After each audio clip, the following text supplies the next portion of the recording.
what is your hatred for John Cena? Yo, when Hulk Hogan takes a rock bottom better than you, there's a problem. There's a problem. My man. All right, so give me the camera. One rock bottom.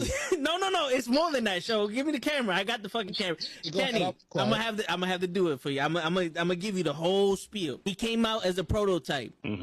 Whatever. You know, he slaps Kurt Angle. Ruthless aggression. I'm not into that. Whatever. He comes out as a rapper. I'm like, okay, all right, I can dig it. You know, he's from Boston, so that's a strike. You know, us New Yorkers, we don't fuck with Boston too much, but you know what? I'll look over that. He's doing his thing. Something original. Some I could, you know, there's something different. It's entertaining. Comes around, and my man has a choice between The Big Show, Kane, or Shawn Michaels. And he gives the most pussiest promo I've ever heard in my life. I will never forgive this. And he's on some, well, you know, I don't want to fight The Big Show because, you know, he's a huge guy, and, you know, you got the big red machine. Who wants to fight him? And Shawn Michaels is a legend. Fuck that, bro. You already beat all these motherfuckers already. Her return on SmackDown. Okay. So I definitely read some rumors about that. Because for whatever reason, and I don't know Cody's reason, you turn around and go back, and people are gonna be, you destroyed thrones, and you go back? We have been doing this shit for ages, and he still doesn't know how to take it right. Trust me. That's it. My man, he collapsed with the kick. That's what I was saying. That's the way he didn't collapse during the sun. It was the kick. He's not even in his fucking chair when he gets in this fucking thing. He's not even in his fucking chair. Yeah, but he thinks, oh! There he goes. Both matches without the wrestlers were in the table. And on that note, everyone, it's your friendly neighborhood. I stay loose, I stay hype. I stay loose, I stay hype. I stay loose, I stay hype. I could do this all night, cause I do what I like. Yeah, I do what I like. Yeah, I do what I like. Sipping goose, sip is right. And I go with the flow. Yeah, I go with the flow. Yeah, I go with the flow. Cause I know I'm the show. In the zone, here I go. In the zone, here I go. In the zone, here I go. Yeah, they know I'm a pro.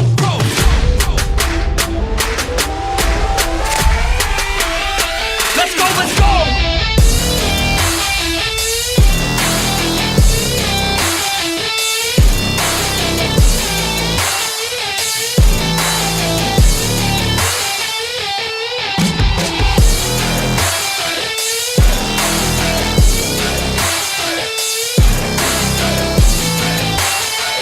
Yeah! Let's go! Here I go, I get lit, I get hyped for this shit! That's right.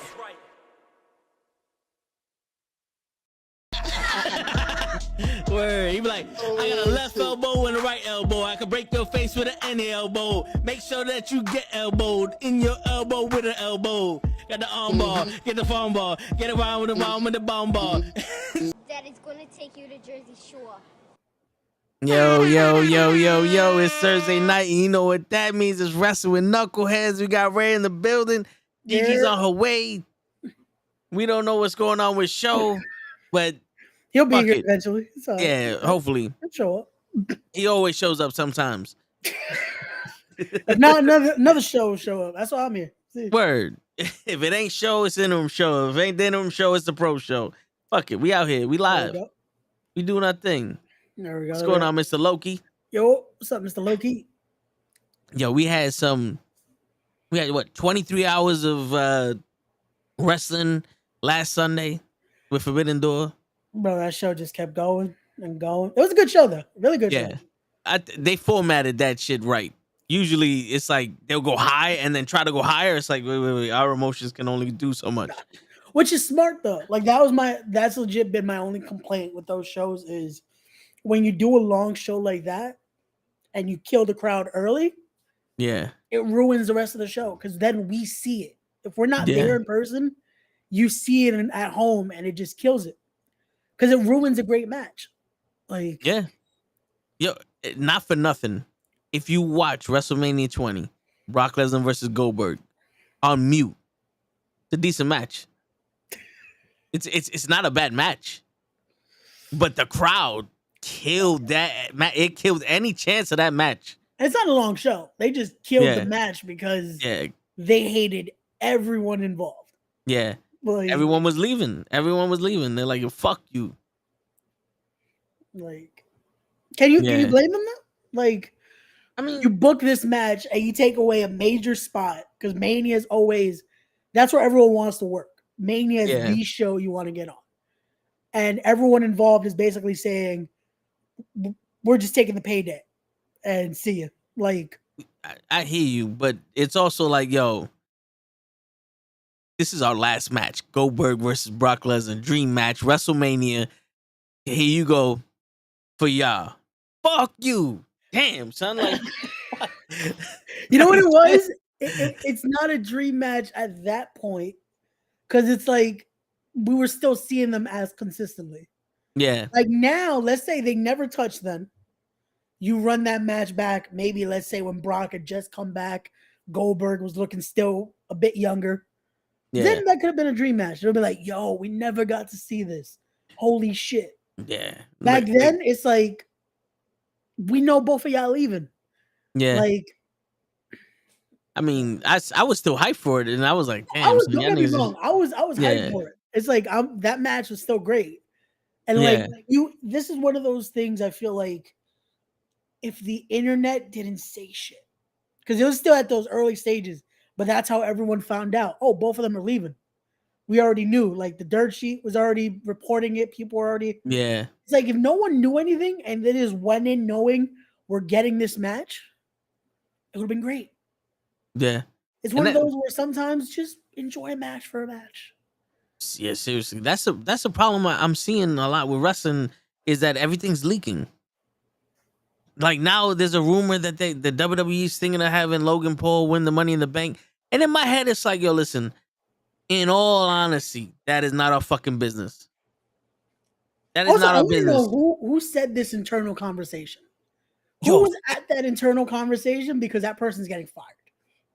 Yo, bro, it's crazy because I honestly believe that someone is leaking this just to be like, yo, it's not Triple H. Like Triple H isn't the one doing this. It's still Vince McMahon. Like y'all niggas don't understand.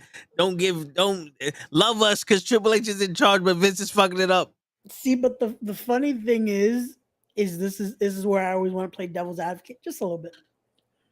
Because no matter who's in charge, people still gonna find a way to complain about it. Because they'll act like once when Triple H was there, everything was good. There's still some decisions that could have been better. Not me. Like, you know me. I was saying when Triple H was in charge that he was not in charge. Nothing but that's changed. The thing. Again, he probably was. Yeah. And the thing is, we still should. Again, we want a better product. We want to be able to enjoy everything. Yeah. The problem now is everyone's looking for that headline. This Logan Paul thing, that conversation probably never happened. Probably. But the thing is, it's not a out of the blue idea because why else put him in this last minute? It's a high possibility he's going to win because it makes a little bit of sense. In wrestling wise, it's horrible because it's like, come on, you have 6 guys that deserve this. Again, we have opportunities. So I'll play devil's advocate because I haven't turned off the impartial referee from yesterday's conversation with Kenny yet. Where, think about this. You have the Money in the Bank. He's Logan Paul. My man is not on TV, but he's going everywhere with that briefcase. He's doing his podcast with the briefcase. He's doing YouTube videos with the briefcase. He's on news anchors with the briefcase. He's everywhere. You are literally having a walking, talking billboard for your company. And it makes it a surprise again. And then he comes in and cashes it. Logan Paul cashes in Money in the Bank. Everybody's fucking watching the WWE now. The problem is that's gonna fucking that's spitting in our faces. Now this is not the impartial person no more. No, now that's why I want to hear the real Toe's opinion. Yeah, I'm like, that's my side of it. I feel like that's what I would say. Like on paper, that makes sense. But also, here's the thing.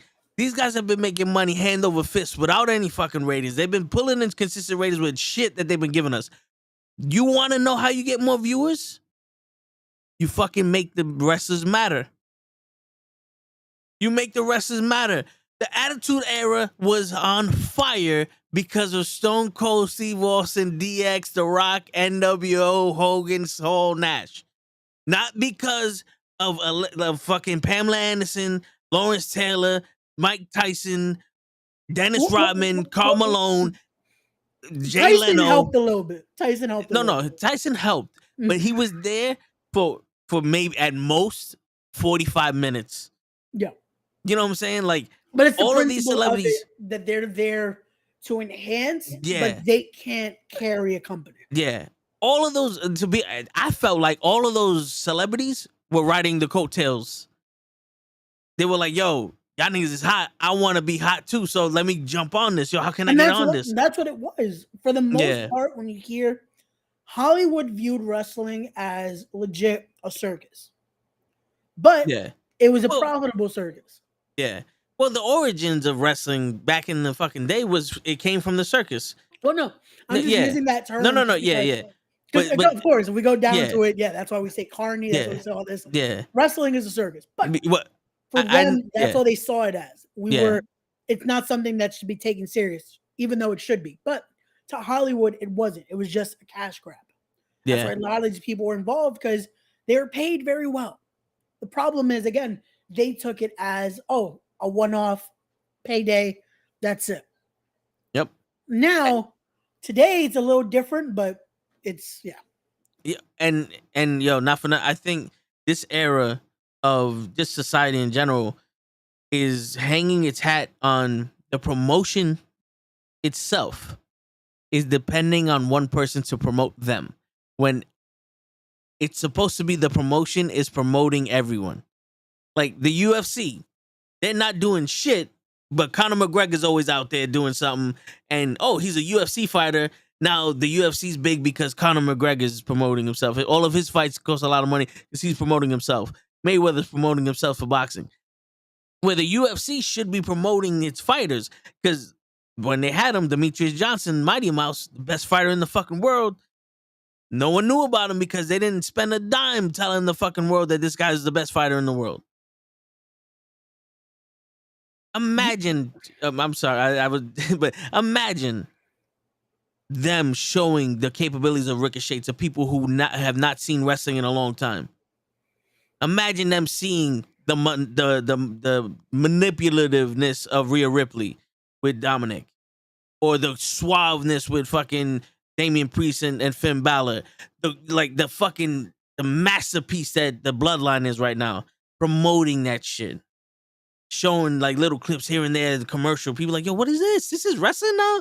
Let me tune in. Instead of for just fucking, we got 3 hours of fucking people talking in commercials. Okay. So I'm gonna go piece by piece with this. The reason they're looking for that one person to promote, they want another John Cena. They want that human billboard. They want another Hogan, who is another human billboard. They want another Rock. Even though he went Hollywood, it was a human billboard. They want those people that they don't even have to promote because they're just known for this.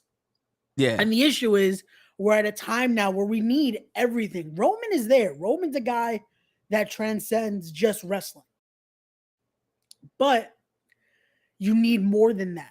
If they were to actually give everyone a little bit of just due, imagine if they could do what you said, the Ricochets, the guys that they have a great run. That Money in the Bank is their best up-and-coming talent right now.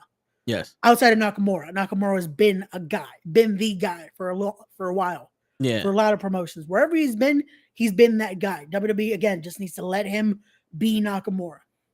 The problem, though, is when we talk about the marketing of it is we being a little more impartial will let it like, yo, we want to see everybody. The pockets say otherwise, though, because you know it as well as I do. A lot of people are not interested in certain people in that Money in the Bank ladder match because they think this guy is in WWE Championship material. This guy is in World Heavyweight Championship material. Like, the fandom is what ruins it a lot of times. That's why they can't market everybody, because the fandom isn't gonna buy them giving the rockets to all these guys. As much as they say at times they will, they really don't. But this is where you need that promotion behind them, because the shit, I was just about to. Oh, there you go. Because you said we want another John Cena. The problem with John Cena's run, there wasn't an opposing force to him. Where Hogan, yes, everyone knew Hogan. But you ask anyone that's my age that watched Hogan, with taking the whole fucking controversy out of it, you ask, who's your favorite wrestler from back then? Macho Man, Roddy Piper, Ultimate Warrior, Jake the Snake Roberts, Ricky the Dragon Steamboat, Bret Hart, Shawn Michaels. Like, you had all these mega stars, and it was a all-star cast of wrestlers from all around the world, all around the country in this promotion. And it was like, Hulk Hogan's the draw, but you stayed to watch these people, and we showcase we got the best wrestlers in the world. Yep. When it came down to then, it passed to Hogan, and it went to Shawn Michaels, which eventually turned into DX and Bret Hart, and then The Rock and Austin. They still had the D'Lo Browns, the fucking Radicals, all these people that was you watch for them. Who's everybody's favorite wrestler? Eddie Guerrero. Yeah. In WCW, he was a cruiserweight that was fucking tired of the shit. In the WWE, for his first run, was just a Spanish man fucking around with China. And everyone loved Eddie Guerrero. And they bought into it because it was like, yo, he weighed her down. He got her. And then Mamacita. And who's the man when Eddie Guerrero was there? The Rock, Austin, Triple H, Undertaker, Kurt Angle. See, but Eddie's the one that everyone loves. But the thing is, Eddie got it naturally. No, yeah. They didn't have to push Eddie. And again, you look at that time, though, Macho Man, his charisma got him. Warrior got him. Those guys did it, but they built it naturally. Again, Hogan got the boost because Hogan, again, had the name. At that time, Shawn was the guy, so they boosted him. Rock, Austin, that was the boosted feud. Now, the thing is, now what makes it worse is, again, now what do we have? We have Roman, but then you think about there's Seth. There's guys that could be in that role, but they don't, it's not the forefront because this is the guy playing the guy. Yeah. Well, and that's the problem, because with Cena, JBL was the guy until they found Cena, but he was wrestling everyone. Booker T, Undertaker, Eddie Guerrero. He was Big Show. Everybody was there, and they were still shedding light. Like, JBL's the guy. We have all of our other guys here. Everyone means something, and everyone that he fought was big enough or good enough to beat him. They just didn't do it. Yeah. Then Cena comes, and it's not that Cena destroyed everybody, but it felt like Cena was, I'm going to take out the old guys. They spent so much time trying to prove that Cena's on their level than having him with those people that everyone around him is like, the rising tide was a pool and there was one boat in it. Yeah. That's what it was. He was a big fish in a little cup in the middle of the ocean. And everybody just had to focus on the cup. And and I'm not getting at John Cena, like, it's no hate to Cena because they did it. Cena didn't do it. They did and it. Again, he didn't, it's not that he wanted to do that either, but it's when you're in that position, what else do you do? At that point, you kind of have to, you have to take the position and run with it, like everyone before him did. Yeah, I'm not mad at him. Shit, you give me the ball, I'm gonna do the best I can with it. But what went towards the end of it, you had CM Punk. But what happened with CM Punk? He left. They fired him.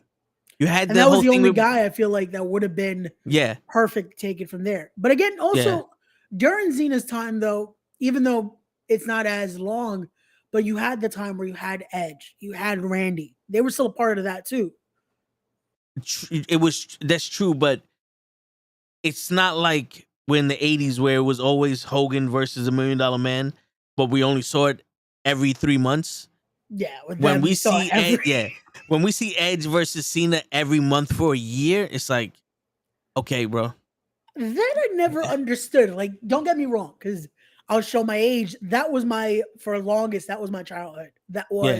Those were the matches that we saw for the longest was, okay, yeah, we're going to see Edge versus Randy again. And we're going to see Edge versus Cena, Randy versus Cena. We're seeing those three were intertwined. Yep. And it's like, it told the story, but it's also like, how do we not have space for anyone else? Like, there's so many great guys they had on that roster that they could have done something with. Yeah. But again, just like now, they don't give the push to. They don't give that boost to. Because that's a similar thing. Even then, at that point in that, what was that? What was that? We're getting into the PG era, I guess? Because that's right at the tail end of the Ruthless Aggression. That would be like right there. Yeah. So like they still were not pushing anyone else. They didn't want to boost anyone else. Zeno was the guy, so that's it. Now Roman's the guy. That's it. It could have been Punk, but I feel like they were scared about Punk. The minute that era of just like they didn't know if Punk was truly in or out, that's when they're like, okay, now we can't build one guy. We have to see who becomes the guy. Yeah. But so the problem with Roman is that he's a victim of bad luck. And I say this because how many people fought Roman Reigns that should have had title shots way before they fought Roman Reigns? I'm talking about Cesaro, fucking the Fiend, even Braun Strowman back, when before he got cut the first time. Goldberg versus Roman was a fucking dream match. Like, a lot of these people that Roman fought and beat got cut, got hurt, or left. Yeah. And I'm telling you, Cesaro versus Roman should have been a longer fucking program, and Cesaro should have been a huge star if he would have stayed with WWE. But it was like, oh, you guys want Cesaro? Here goes a match with him. Now go back to the end of the line. Cesaro should have been champion before even that, I feel like. Yes. Cesaro proved his worth that he should have been a guy that we could talk about here. That he could have been someone that, hey, okay, yeah, we get it. At this point, they weren't fully sold, but they gave him something. Yeah. Cesaro would have been perfect for even right now. He could have been Seth's role. Cesaro could have been that guy. But unfortunately, it makes sense. At a point, we're going to be tired of it. I can imagine there's a lot of guys on that roster that are just like, when are we going to get something? That's what I like about the idea of the world title, because at least now there's something there. Because there's Roman reign. I get it also, though. It's profitable because it's the best story they have right now. But it ruins the idea of the championship should be viable for anyone. Your goal always has to be to win that title. And right now it's like everyone's looking away from it because they know it's the guy. But we're not going to beat him. Yeah, but see now me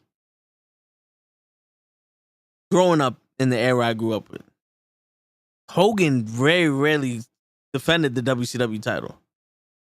But there was always someone chasing it. And when Roman's not there, it's like the WWE and the Universal title is an afterthought.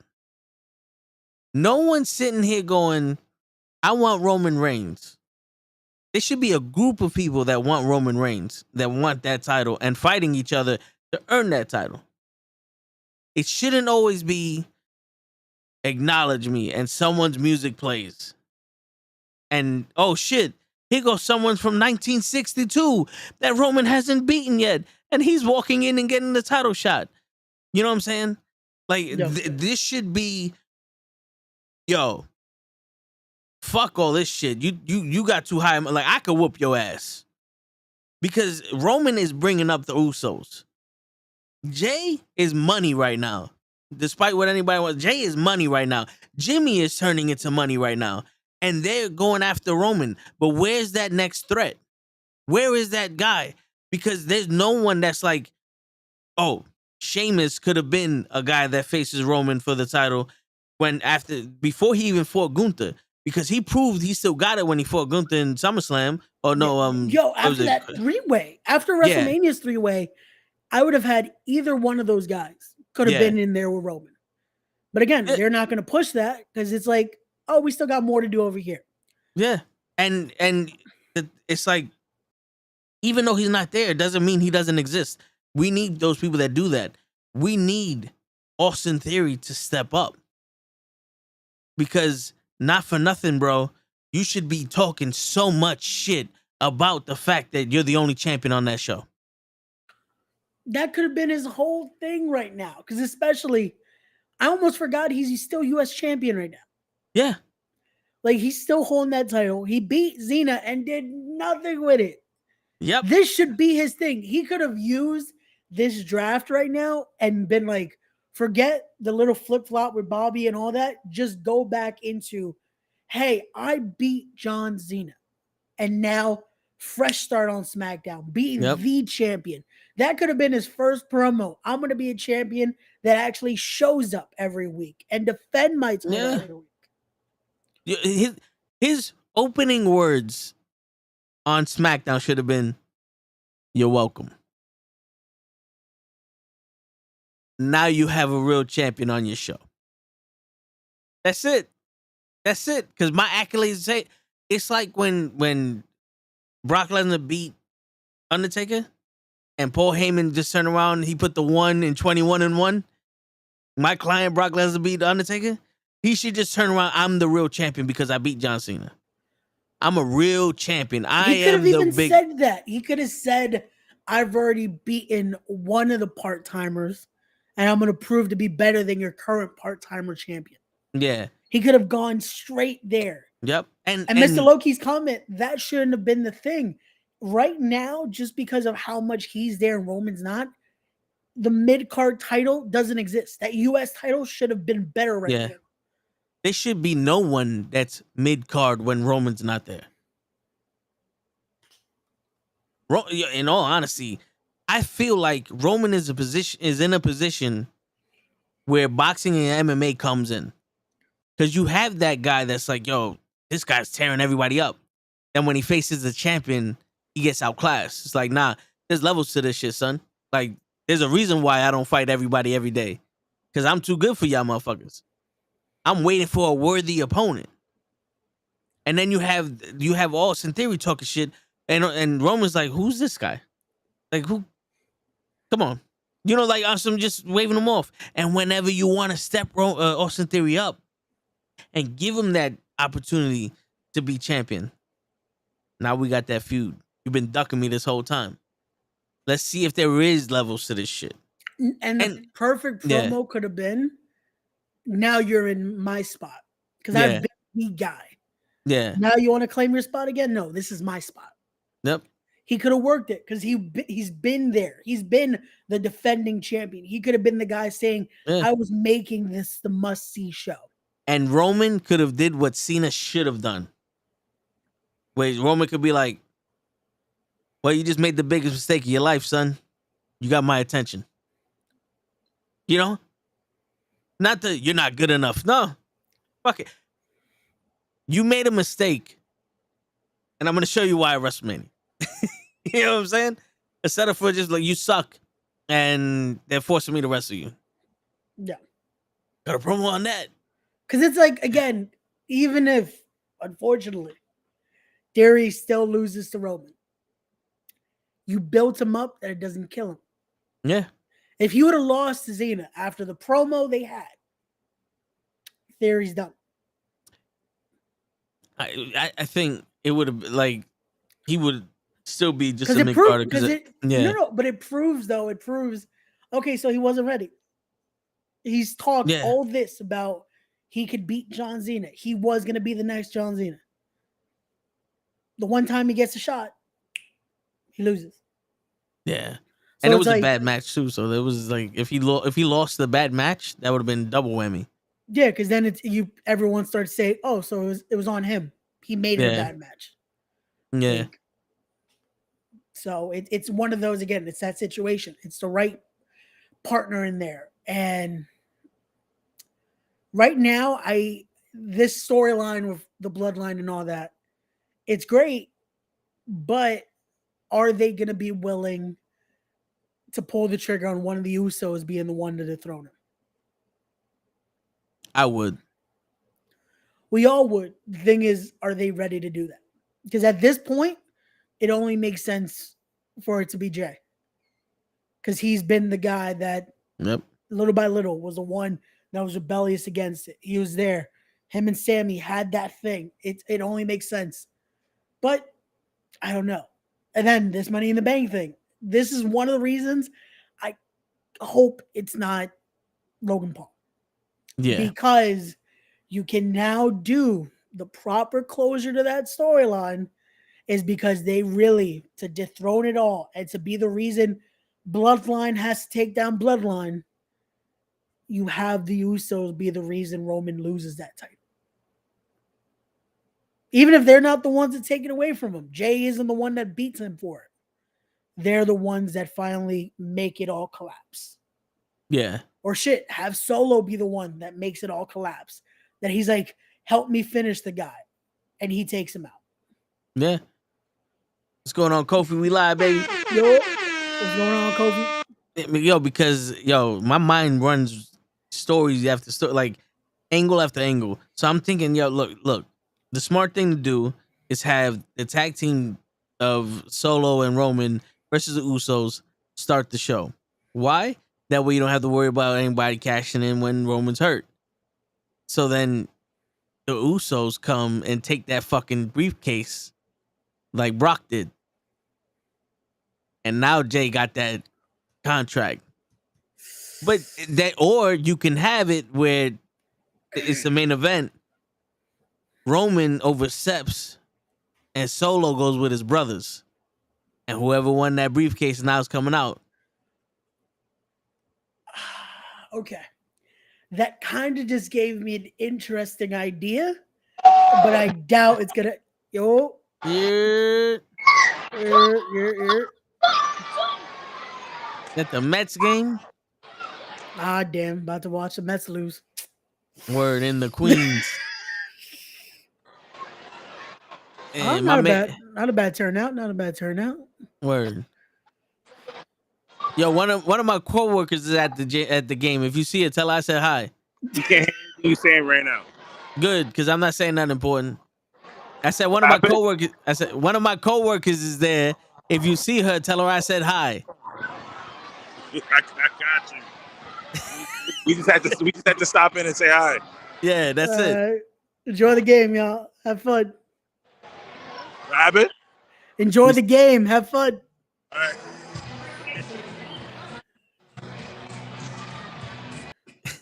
There you go, Kenny with the live report for the Mets game. Word. At least it ain't raining. Facts. Don't even say it right now. Okay. So we're gonna throw pie in the sky theory right now. This is gonna be this would be a perfect way to do it. And again, long-term booking. Because Roman's the tribal chief. He has still that power. Let's say the Money in the Bank this year is actually the main event. It happens after the tag match. Roman and Solo lose. Roman tells Solo, you failed me tonight. Don't fail me again. Join the Money in the Bank and win me that briefcase. Secure that no one else could try to cash in on me.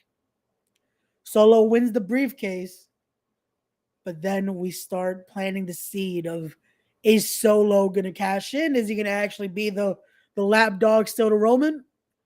And the Usos finally get to their brother. And we build it like Solo's finally ready to take that spot. It could be like an Evolution shit. You remember in Evolution, Triple H was like, yo, you go to SmackDown and we'll take over everything. But in the back, he's like, yo, he better not fucking choose me. I'll kick that motherfucker ass. And Batista's just sitting there going, oh, okay, bitch. You want to talk shit? It's the contract. It's like, yep. That, bro, imagine that reaction. Imagine that Solo's like, yeah. I'll cash in on Seth. We'll have all the titles in the bloodline. And then it's like, and then think about this. Spike. Word. And then think about this. Somewhere down the line, it's gonna be Roman versus pretty much the Usos with Solo. And then it's like, you know what? the Usos with Solo and Sammy and Kevin. That's 5 in War Games versus some more of the fucking Bloodline. Maybe we get Roman to bring up some people, even if it's not blood and it's just mercenaries that he's hiring. Well, they also have a lot of members they could bring in too. Yeah, like you still got Journey Fatu that's working. You got Alpha Junior that's been in WWE already. Manu. You got Lance on Hawaii. They got a lot of people they could bring in to be the new Bloodline, or just have him have a new Samoan SWAT team. You don't even have to call them the Bloodline now, because now Roman's like, I already did that. Now I'm bringing in the guys to prove what a real tribal chief brings in. And then, you can have the Guerrillas of War, or what is it? Guerrillas of Destiny. Yeah, I know they split up, but I know Tama and Toa are both free of contracts right now too, though. I mean, so they're working with New Japan off like deal to deal basis. Yeah, I mean, you could bring them in fantasy match with the Usos. You could bring the Authors of Pain back. You know what I'm saying? Like they don't necessarily have to be Samoan, but you could bring them back and have some shit going. Yo, you could bring up some people from fucking NXT that we're not fully aware of or whatever. Well, shit, just hire 2 big dudes from NXT. Shit, Braun Breaker, make him your new mercenary. Make a new legacy if you got to. Yeah, I mean, Braun Breaker and Solo had a little thing going for a little while, right? Shit. But that's long-term story booking right there. Again, it's a little pie in the sky, but it's something that again would make it interesting. Yeah. And now we're making it so other people get to shine as well. Because that's the whole point of all this was that they need to let more people get that limelight. Just like this Money in the Bank. There's 6 great guys in that match. Yeah. Any one of them should be viable to win. But the everyone's focused on Logan Paul. And that sucks. There's 6 great competitors in there. And the only focus is on the guy that's not a wrestler. I mean, if Logan Paul is there to just bring ice to the match, and then we have like Ricochet or somebody else win the title, it's like a bait and switch, because they don't listen to us, but they'll listen to the 7 people that go, this is the weakest Money in the Bank match roster that we ever had. And they'll listen to those 3 fucks. And then they go, oh, we need to do something to bolster up this match because, people that don't watch the fucking product are complaining. And you know what sucks, though, is that I saw that a lot more. That everyone was complaining about, oh, this is a weak Money in the Bank. But if they put the same people that they always do in there, then people will complain. It's the same old shit. Yeah. So you can't please everyone. You legit can't. No matter what, people will complain that, or this or that. And it's like, come on. They gave us something. It's fresh. Not one of these guys has had a world title run. Like, yeah. Give us something here. And these guys, they're being overlooked for the fact that they can make this fucking ladder match epic. It's gonna be the spots that Ricochet could possibly do in here. Nakamura and Pete Dunne in there are gonna fucking tear it with ladders. Like, they forget Escobar can fly, so Escobar is gonna do some crazy shit in there. Yeah. Like Damian Priest, he's the big man in there. Fucking fly. Yo, we saw what he did with Bad Bunny. Imagine with 6 actual workers in there, what he's gonna do. Yep. LA Knight. I really hope, again, like I said it earlier, when I said it in the chat as well, I was like, LA Knight, Escobar, Priest, with no issue I could give it to, because you could build off that. There's something there that they can be viable contenders. Yeah. So even Pete, if they made Butch Pete Dunne again in that crowd, you give him the fucking briefcase. Yeah. But so all right, so listen, fill me in on LA Knight, because I didn't watch NXT. Okay. around that time when he came. The only thing I saw of him was the ladder match for the $1 Million Man title with him and To the Moon. I didn't see Kenny's boy Cameron Grimes. Who's not been on TV since he debuted. It was like, oh yeah, he wins, and then we never show him again. Yep. Well, LA Knight, his big thing was he got big in TNA. When he was in TNA, when he was in Impact, Eli Drake got over because of the same thing. He has the charisma in there. He has a character. In NWA, it became perfect because that's when he got very smooth with his promos. When he came back to WWE, because he was in the developmental system for a while. That's why that picture that was floating around, it was when he was in the developmental system. And then when he did Tough Enough and all that. But LA Knight, what got him really over in NXT was that his promos were getting him in there. And then he could work, though. He doesn't have the flashiest style in that ring, but he could work a great match. He works that old school style in there. And then his promos, he fits in the NWA. Like, he needs to, this is a perfect run right here. Like, the thing he did with DiBiase and Cameron Grimes was great. And let him have that great storytelling in there. Yeah, Eli, like Leon said, Eli Drake had a great run in TNA. It was at a point they made him champ in there. Like, he had something. So in this, it's a viable challenge. But because unfortunately people wouldn't know all this unless if they're watching everything, they think, nah, do we really want to put this guy over? The guy that held the $1 million title and that was it? Yeah, I mean, because like I said, I don't watch SmackDown as often as I should. I didn't watch TNA at that point. You know, TNA pretty much died to me after the Hogan shit with the Aces and Eights. Once it went overseas, pretty much. Once it went overseas and it kind of started looking cheaper, I stopped watching TNA. Also, it went to a program that didn't. No one had any of the channels. Yeah, TNA was on. That's what kind of killed it for me was when that happened. I was like, okay, so how do I watch this? I would watch whatever's on YouTube. Like, that was the best way to watch it. Yeah, so I didn't get exposed to Eli Drake or LA Knight until NXT, and then I see him and I'm like,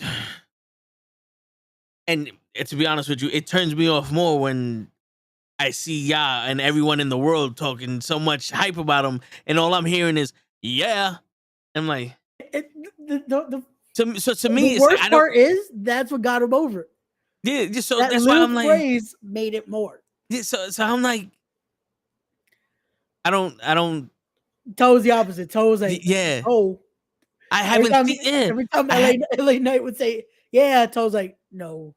He's like, I haven't seen nothing from him. Yeah. All I'm doing is hearing y'all. So I'm feeling like Show when we told him about Okada,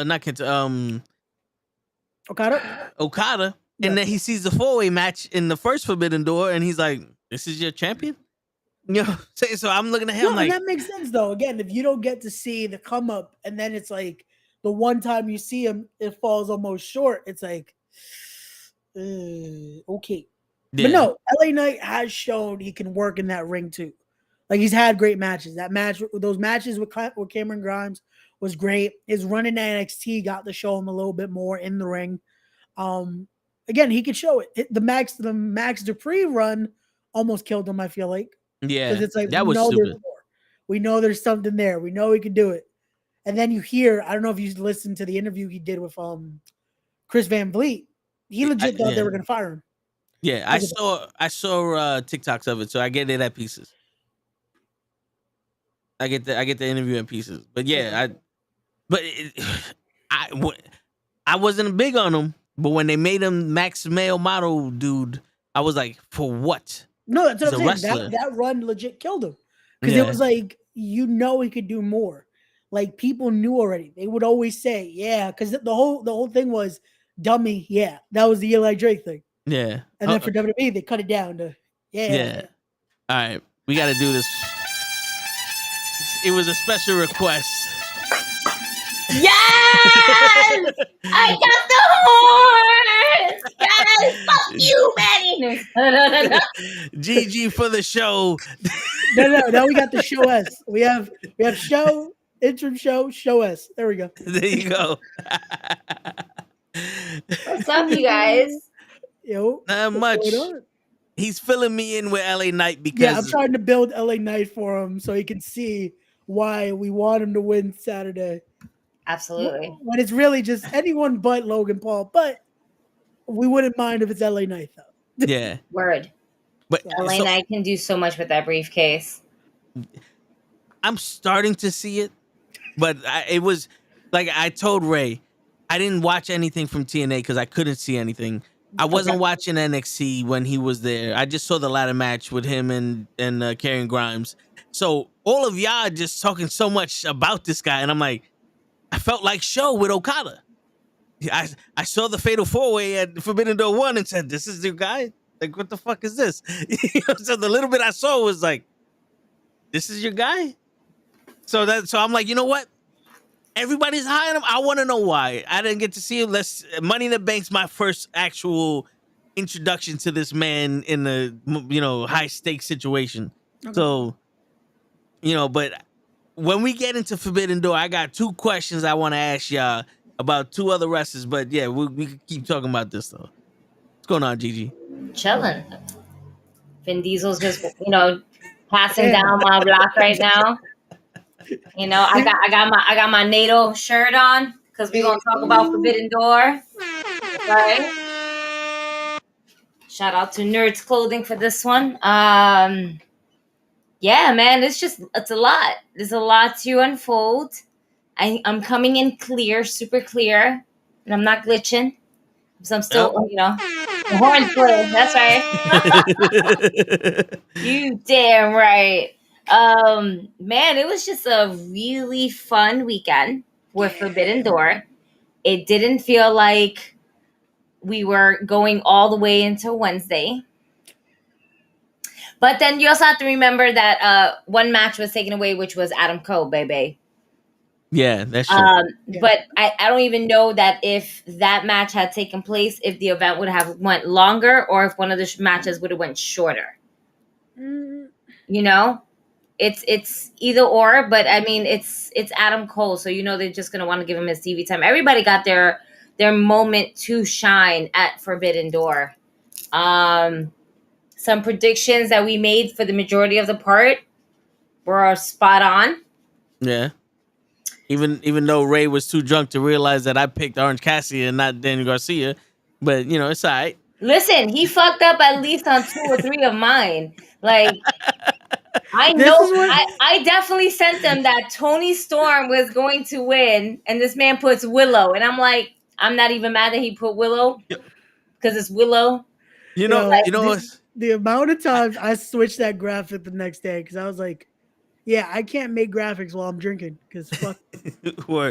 I circled Willow, and then I drew an arrow to Tony Storm. I said, I know Tony Storm's gonna win, but my heart says I want Willow. I can't pick against Willow. I can't. You know what it is? If it wasn't for the AEW Women's Championship, maybe. But because if it was the other way around, then yeah. Yeah. If it was for the New Japan Strong title, then yeah. But it's Tony Storm's time. She's still really on this amazing high rise that she should have gotten when she was the women's champion, not the integrated women's champion, but like that first title run really didn't count in my opinion because they put in that word. I don't think Tony Khan should ever do that ever again. I don't think we should put interim champion. Just strip people. Like it doesn't hurt to, if you're gonna do so many tournaments as they do, just do a tournament to crown a new champion. And this title run isn't built on speculation either, because when that whole thing happened with Thunder Rosa, there was a lot of talk with her and Britt Baker having issues and all. Everybody it was like, well, let's give it to Tony Storm now because there's problems in the back. This one is like, all right, it feels like she earns it, even though she earned it before. Or she was supposed to. I get it. I definitely get it. Yeah, man. She's earned it before, but what tarnished it is that whole interim women's champion. Sorry, I gotta my camera. I just realized I'm like way up high. There we go. There we go. Okay. Yeah. I don't know. My shit was like way up. I was like, if I step back, I just gonna see my forehead. I don't got a big ass forehead, but I don't need y'all to see just my forehead and then just red. All right, it's a lot. I am matching my shirt right now. Okay, folks. All right, it's not. It's just I'm still here.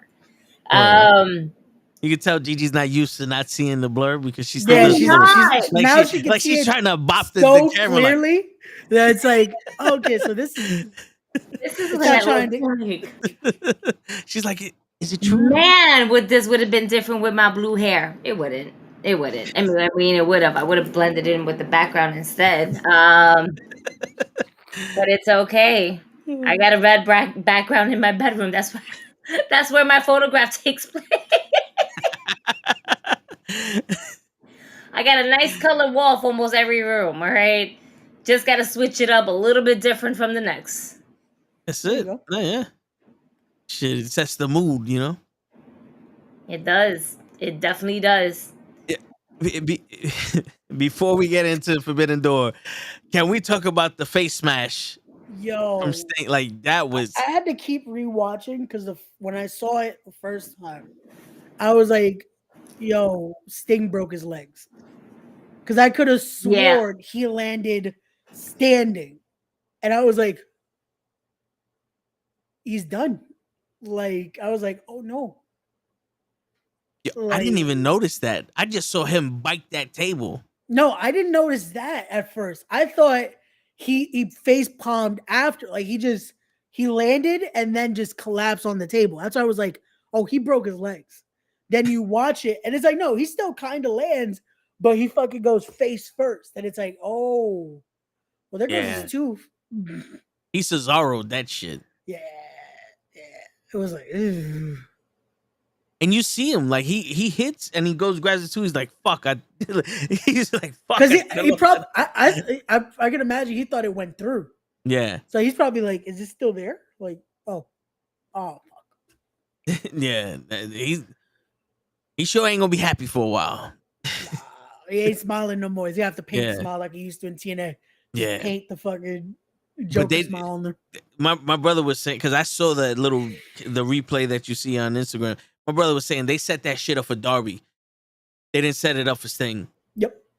And because I was like, yo, they didn't need another table on the other side. No, because that was supposed to be for the coffin drop. Because Darby, it'll land perfectly that he would go through both. But yeah, Sting was like, I got this. Darby's like, this ain't WWE tables. Like, if that was a WWE table, his face would have went straight through and he would have been all right. But that's an AEW table. That shit don't break. They don't break in the game. They're that accurate. These tables don't break.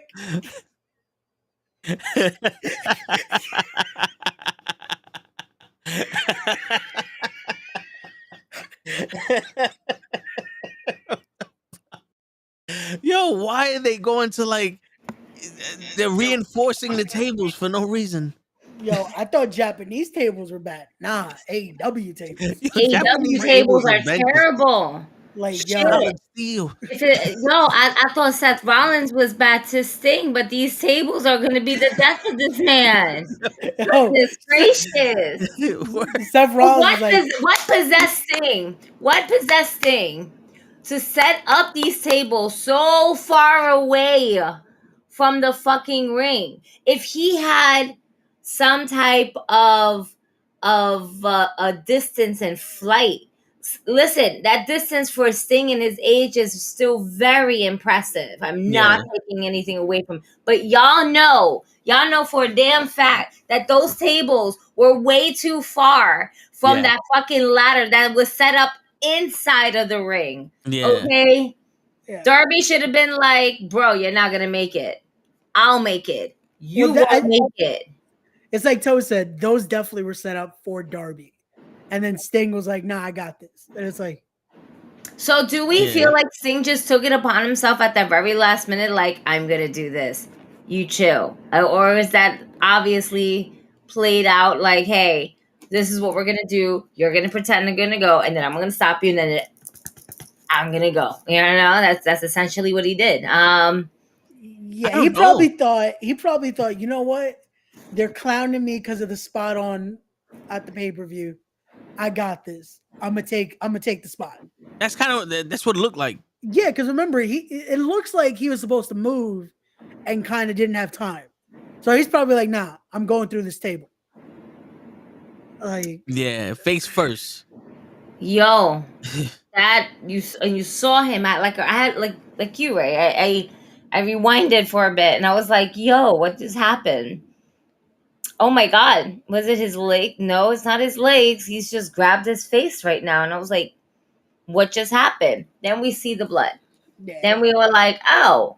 And then, of course, then we get the news from the Pro Wrestling Podcast over here that he busted his lip open and broke a tooth. At this age, things should not be losing teeth. Yeah. Dental insurance is very expensive, and I'm sure that his dental insurance is well covered thanks to Tony Khan. But dentists are expensive. I know. I just fucking I lost one of my legs earlier. Yeah, to sell his leg. Dental bill. We're gonna chop it off. Word. Oh. We're gonna have one limpy toe. The toe's gonna have to sell everything and just be left with a toe. Word. That's why we're gonna call it toe. With a toe. You're just gonna call me Tooth because that's what I'm gonna have left. It's just a tooth. I got no legs, no arms, but one nice tooth. Good morning. Good morning. What is wrong with you? You want the short answer or the long answer? No. I told you this week you have to be nice to him. That's right. Don't make me change that. So don't make me change that. Yeah, Ray. Don't make her change that. Nah, Ray. Ray's fine. Ray's cool, right? Ray's cool? Yep. Ray's You're cool. the only problem in my heart. I thought you were supposed to be nice to me. She was nice. That was she didn't tell you to go fuck yourself. But that still hurt. It dug. Like you hurt me. How did I hurt you? You be telling me I'm not that tall. Meanwhile, I'm 4'3". Stupido. She just hit you with some Spanish. Yeah. She called you stupid in Spanish, just in case you didn't know that.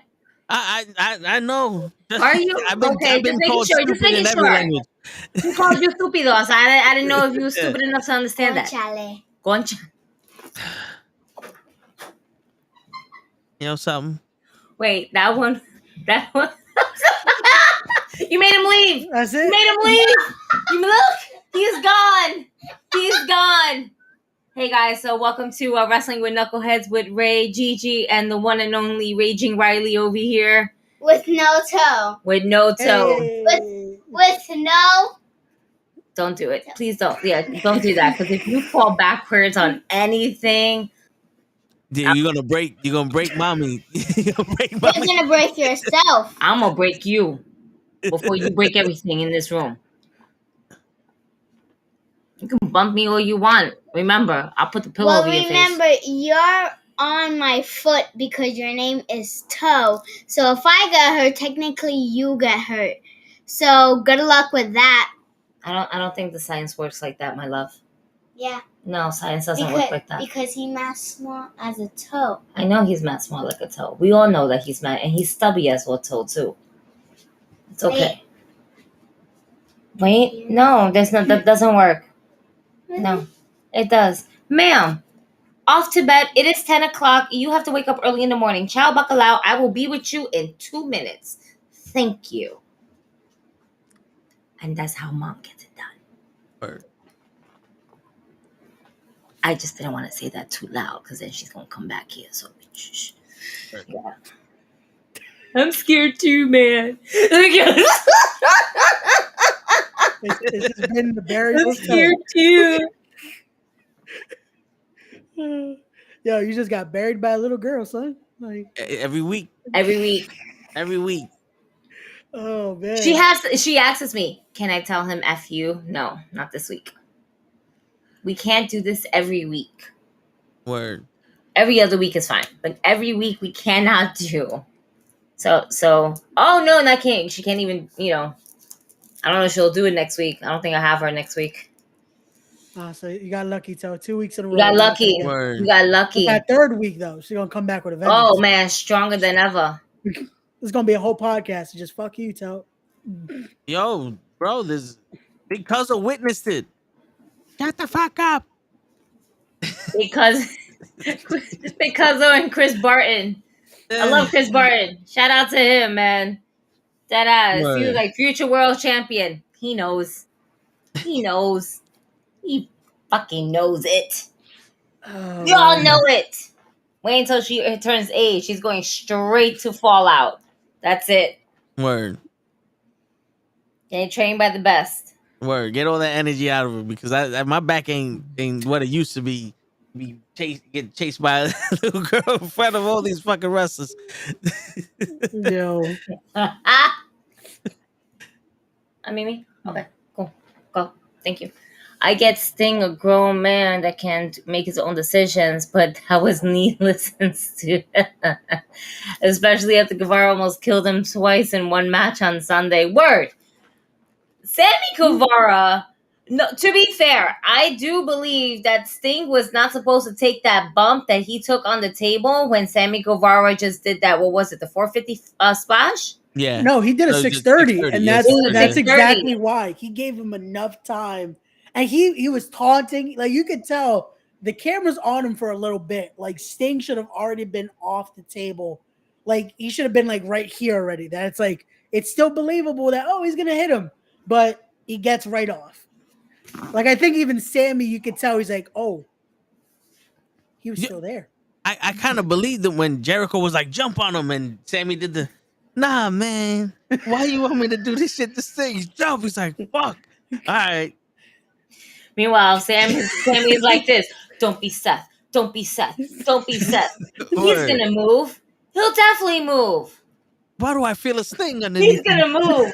He's definitely gonna move. All right. Ready? 1, 2. Fuck it. Let's go. Yeah, imagine. Oh shit. Imagine Sammy's like, yo, if you want to do this spot and jump on me through a table, you can. I'll do it for you because I know yesterday was fucked up.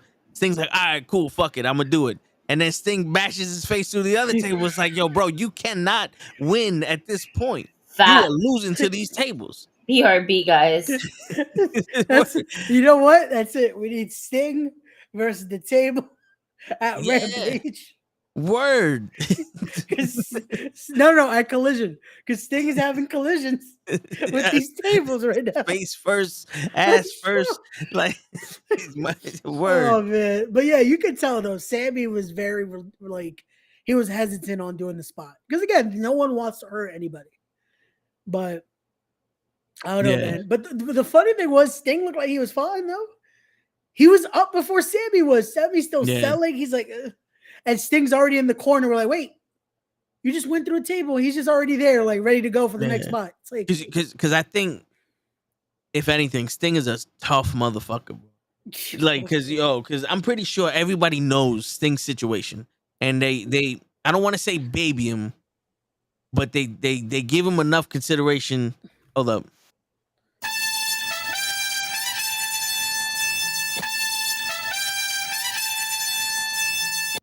Come on, let me hear you. Wake me up. Yay!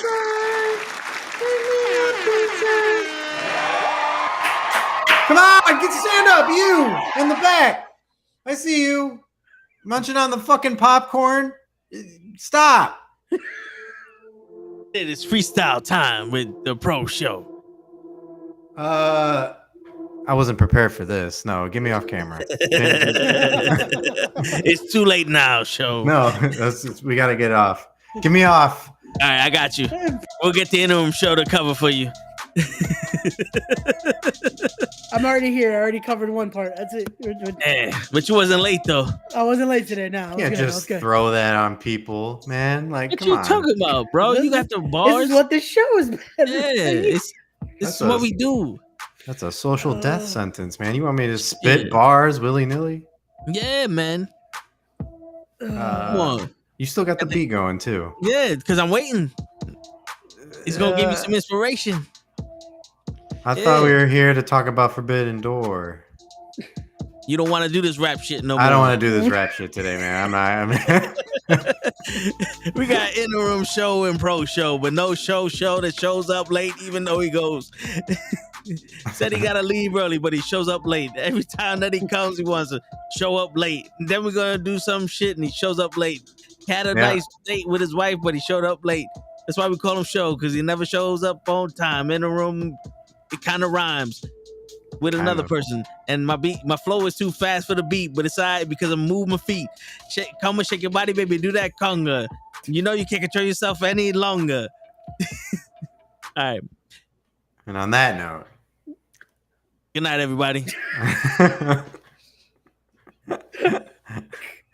Forbidden Door was fun. Oh man! So Ray Pro got the tables to break in the game. Apparently, yeah. How, Pro? Tell me the secrets, because I've tried in multiple matches, and these tables do not want to break. Yeah, well, they broke for me just fine. I even tried it twice just to make sure. They did not, bro. I've done a lights out match. I've done every match that you can use a table in. It does not want to break. Well, how are you using the female? Because you know they don't break for females. Bro, I used Wardlow power bombing someone through it. Table just said nope. We're still there. You should try jumping from the top rope and then doing it. Do something. Like the one I kept seeing the glitch was people were going legit through it instead of actually going like breaking the table. They went through it. That hasn't happened to me. It just doesn't break. I was like, it just like fades away. Like almost the table is not there. They break. I was like, what the hell? They break. Unfortunately for me, I probably got the good version on the Switch, but they break. maybe that's what it is. I played it on PS5, so maybe it needs to get there to the Switch. I'm hearing a lot of good things about the Switch version, so maybe that's why. AEWs don't break forever. Shit. But yeah, man, we talking about that spot with Sting in the table in his face. Yeah, that was crazy. That's what I'm gonna do tomorrow. I'm gonna use Sting and just throw myself on the table. The word. See what happens. Yeah. But yo, like I was saying, I think people are like trying to be delicate with Sting because they don't want to be the guy that cost him his career. And Sting's probably on some. I can do a lot more than you think I can. But yeah, that's probably why Sting did that this week. He was like, I can still go. Like if he's here, he's doing it because he can go. Yeah, but the crazy shit is he can do all of that shit. But we also see that he's not. He lost steps. Yeah, this isn't the Sting we saw in the 90s. Like this wasn't that WCW like Crow Sting. This is old man Sting that can still kind of go, but we want to make sure what happened with Rollins doesn't happen again. 64 years old. Yeah, like. You know, I wasn't even expecting him to reach that first table. To be honest with you, I didn't either. I was losing my mind just thinking about him just totally missing everything. And flapping right up. Yeah. Because, not for nothing. If you see Sting flap and go belly flopping on the ground, the next thing should have been the cameras cut off. Should have been like, yo, cut the cameras off. Cut my worry was he was going to get caught on the ropes. Oh, he didn't jump from that high. Yeah. So he's a tall dude. So legit, he could have gone and his legs could have said, nope, we're staying here on the ropes. And so there's a lot that could have gone wrong with that spot. Again, I commend the guy. No matter who's in that ring, if you're doing something in there, we can't take it away from him. I really hate shit like that. You can't control, bro. Yeah, but inadvertently just means that he couldn't control it. So. Yeah, that's wrestling. Unfortunately, a lot of times accidents happen. Yeah. This is why we train. This is why things go the way they do. Like, and they have it's not one his take. fault at that. They have one take to do this shit. Yeah. You know, botches, whatever you want to call it. Yeah. So again, still Sting made it far enough that it's like, okay. If that table wasn't there, it would have been clean. Yeah, they would have just done the spot. But yeah. Again, things happen. You could tell he hurt his lip though. Did you guys watch it back at all? You could tell he hurt. No, his I lip. watched it so many times that because he goes, oh. As soon as he hits it, oh, fuck. Because I was like, again, for the longest, I was like, oh man, I think he just broke his legs. Because it looks like he almost did was it Dante or Darius Martin? One of Top Flight. That when he went, that he just landed legs first. That it's like, I thought we're about to see another guy break his legs on air. Yeah, and what Tova's saying, I think it wasn't planned because, like I said in the chat earlier, Darby put out a tweet that said, "Thank you, Sting." Yeah, no, so you can tell. I think you could clearly tell it wasn't like for him because that spot looks more like, okay, yeah, this would catch. This would catch Darby instead of Sting. Oh. Yeah. Wait, one more that time? table wasn't there. Yeah. That table wasn't there. It would have been perfect. Yeah. We would have been like, yo, it's Sting from the 90s. Yeah. If that table wasn't there, he would have been fine. He would have gone through, would have been done. But Darby, he needs that because his head's going to go first. So he needs to make sure there's something else to catch the fall. I think it's cool that he did try it, at least tried. I mean, it's not like it failed completely. He got his target. Yeah. So it's not like he did something stupid and landed on the ground. He hit the table. He completed the move. It's just the other table was in the wrong spot. Yeah, that's one of those like you jump over the crowd and you fucking land on the table on a chair that's set up and shit. It's like, oh fuck, it's like the chair was there. If the chair wasn't there, it would have been don't. Yeah. Sad part is it's things you can't really think about when you're planning this out. Yeah. Which it feels like he probably planned it out in the whim of the moment. He's like, yeah, I could do this. I've done this before. Here we go. Yeah, I mean, injuries aren't exclusive to just AEW, Daniel. I mean, Big E's still fucking out, and that was in WWE. So and that was a basic belly to belly, even though belly belly's a dangerous shit, but that was belly to belly. Any move could be the most dangerous. This is something I feel like people don't understand is a bump as a whole can paralyze you. Yeah. A normal bump, just the back bump you take anytime you go in that ring. Even when you're doing a move, it can possibly paralyze you because you're not. The honesty of it is, you're not supposed to be doing this at all to your body. Yeah, this is why people are trained. Look at the dude that Rey Mysterio killed. He was decapitated from that 619. It wasn't this. It was the years of his neck being fucked up, but he was internally decapitated from that 619. And that move, he doesn't hit you that hard with it. The thing is, it wasn't even, and this is to. It was unfortunately to break the kayfabe of it is, it wasn't even anything Rey Mysterio really did when he went back. When he went, because when you go into it, you position yourself there. Yeah. And on the whiplash of it, that was it.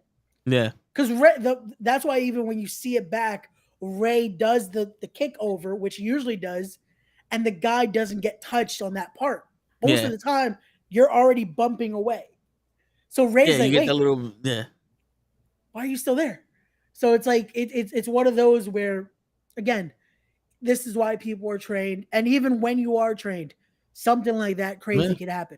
And the biggest one, Draws and D'Lo Brown. Yeah, a move that they've done countless of times, and it can happen.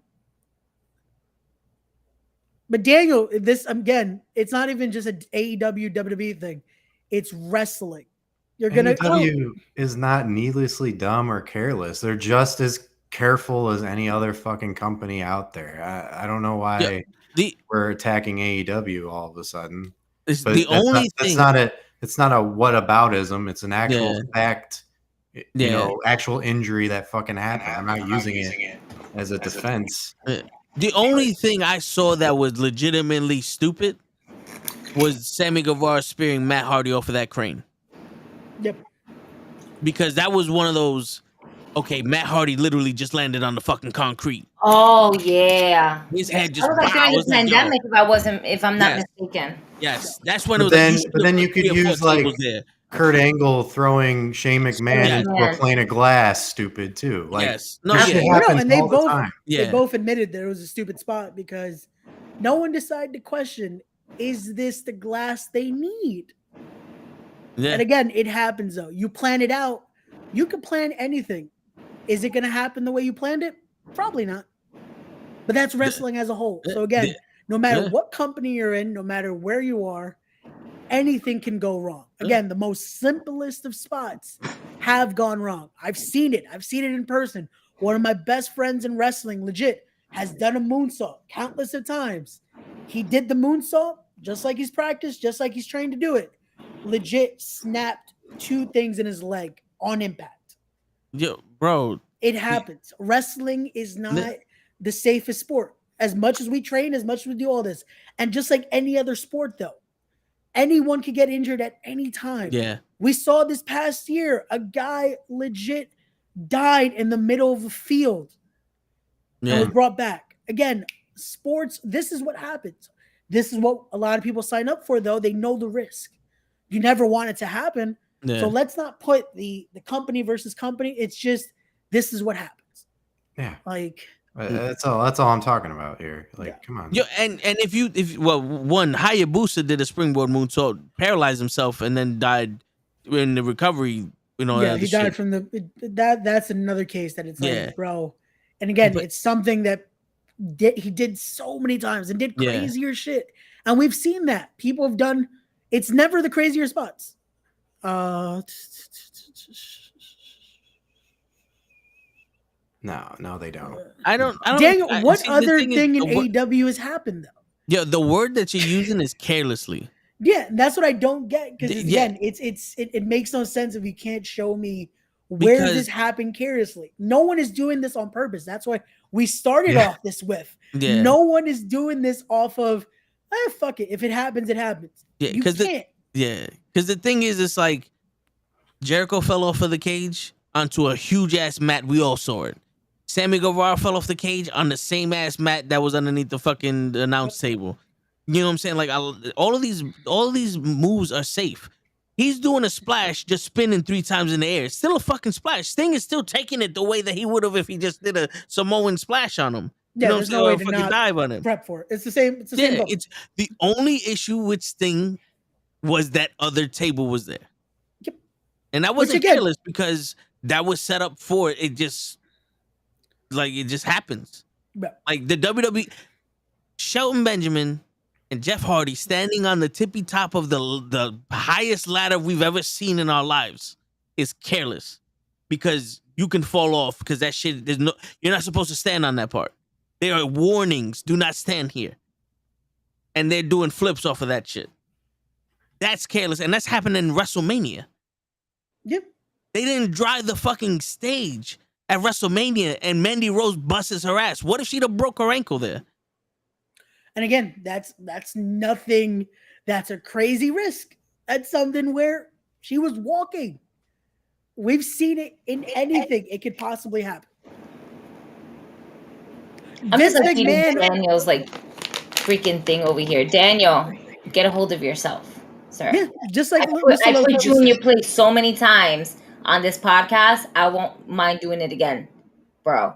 Like, I know I'm supposed to be nice to you. Not all the time. You need to fucking relax. What other things have happened? Seriously, you want some? Yo, really?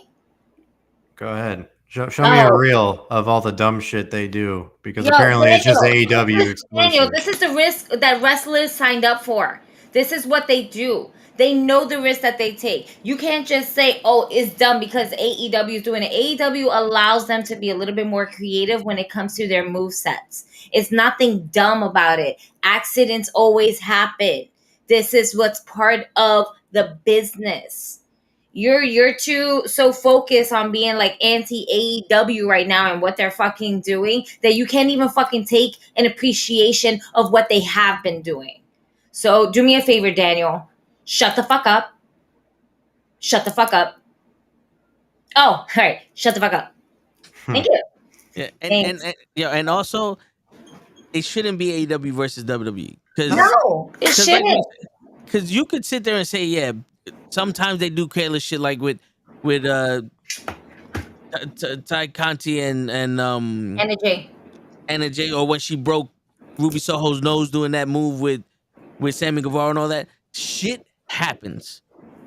Seth Rollins broke John Cena's nose with a fucking knee that he threw a little too hard. But again, none of that is showing me carelessness, no. Because if that's the case, Seth Rollins again, injured any Sting. move did, we do is then careless. The biggest move that then will be labeled careless is, and it's something that's always shown in the highlight reel, the Shawn Michaels super kick to Shelton Benjamin. Yes. How the fuck does Shelton prepare for something like that when he's springboarding? So that's Shawn Michaels tried to kill a guy. Yeah. Or The Rock beating Mankind's head in with a chair. Yeah. Like, that again, was careless. Or The Rock swinging the chair at Ken Shamrock because he was like, yeah. Or The Undertaker choke slamming Mankind on the Hell in a Cell, and then it accidentally breaks and he falls into the ring and the chair smacks him on the face. And it went through his tooth. Yep. There's a bunch of there's so much many shit examples from way back in time. Because even if they weren't even taking these fucking risks and whatever the case may be, what were they doing instead? They were blading themselves. That's a different risk in wrestling. That, you know what, if you cut yourself a little bit too much, you're gonna lose a little bit too much blood. And if you lose a little bit too much blood, you're gonna lose, what's that word? That's right, consciousness. Yeah. And Daniel, the thing is, we understand that you don't want these wrestlers to get hurt, but when you single out AEW, that's where it's like AEW versus WWE, but every wrestler takes the same risk, and that's why Taz says this isn't ballet. Yep. At any point, you can die in there, and we've seen it. Yep. And we don't want it to happen, but everyone is taking a risk stepping in that ring. Look at what Zach Gowen did to Vince McMahon with that chair shot. Yeah. He busted Vince McMahon open. I think Vince McMahon lost like 3 quarts of blood that fucking match. Yeah. And again, it's something where even people have done it on themselves. Like Gigi said, the blading. Eddie legit cut himself too fucking deep that he lost enough blood that he should have been dead. And again, that's one of the best to do it. So is he careless? And I'll end it on this because we should probably move on because of the last comment Daniel said. Yeah. It's not on ignorance because, again, these are coming from 2 out of the 4 of us have stepped into that ring, have trained in that ring. We know what goes into that. And I'm telling you now, my neck still fucking hurts. And like I said, a lot of my friends have gone through some horrible shit because of this business that we love. So It's not coming from ignorance. It's coming from we know the risk, and every single person that steps through that, I can promise you that, steps in wanting to make sure that whoever they're walking into there with is able to walk out. There's not one person in this business that wants to make someone get hurt in there. And if they do, they can go fuck themselves because that's not what we signed up for. Yeah. Facts. So I'm sorry. And I tell you one thing, when I was a kid, I was maybe 8, 9 years old. I was running around in the sprinkler in the park. I smacked my head on the ground. I had a bad concussion. For 5 years, if I looked at a certain shade of blue, I would get migraines. And that's just me playing in the park. You know what I'm saying? That's not ignorance. That's shit happens. That being said, when I meet you, can I punch you in the face? Oh, me? You want to punch me? No, you can't punch me in the face. I just did teeth work. I just got back from the dentist. He spent more than a fucking house payment with these teeth. Listen, he fucked up. He fucked up. He let the dentist drill his teeth. If he would have asked one of us, we would have been more than happy to knock his ass out and knock that tooth out at the same time. Yo, fact, we would have just done what they used to do. I know. I still gotta go back in 2 weeks. That's the fucked up thing.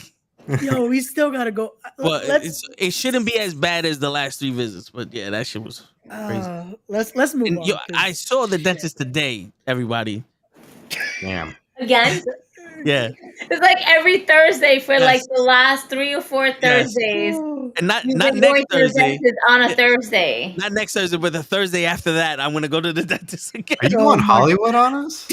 No, I had a root canal. Oh, I was gonna say you're gonna get those what do you That's call it. them? He's about to come in nice with fucking Yeah. new, all Invisalign. He's gonna Like look a like fucking this. TV show host. Like, hi, Have welcome. that Charlotte Flair smile and that Word. Roman Reigns straight smile. Oh, We know man. it. That's why I'm hiding behind the mic like this. I don't want y'all seeing my shit. That's it. Toe's gonna leave us. Be like, nah, Yo, I'm ready for Hollywood. Not for nothing though. While the dentist is drilling into my tooth, she's listening to the fucking podcast. Wait, our podcast? Yes, I told the nurse with her. I was like, "Yo, I do a podcast. Would I be able to talk today?" She goes, "Yeah." So she looks it up on YouTube. The dentist is drilling in my tooth. She goes, "Who's talking?" And she looks at the computer. And goes, "That's you." I was like, "Yeah, hey."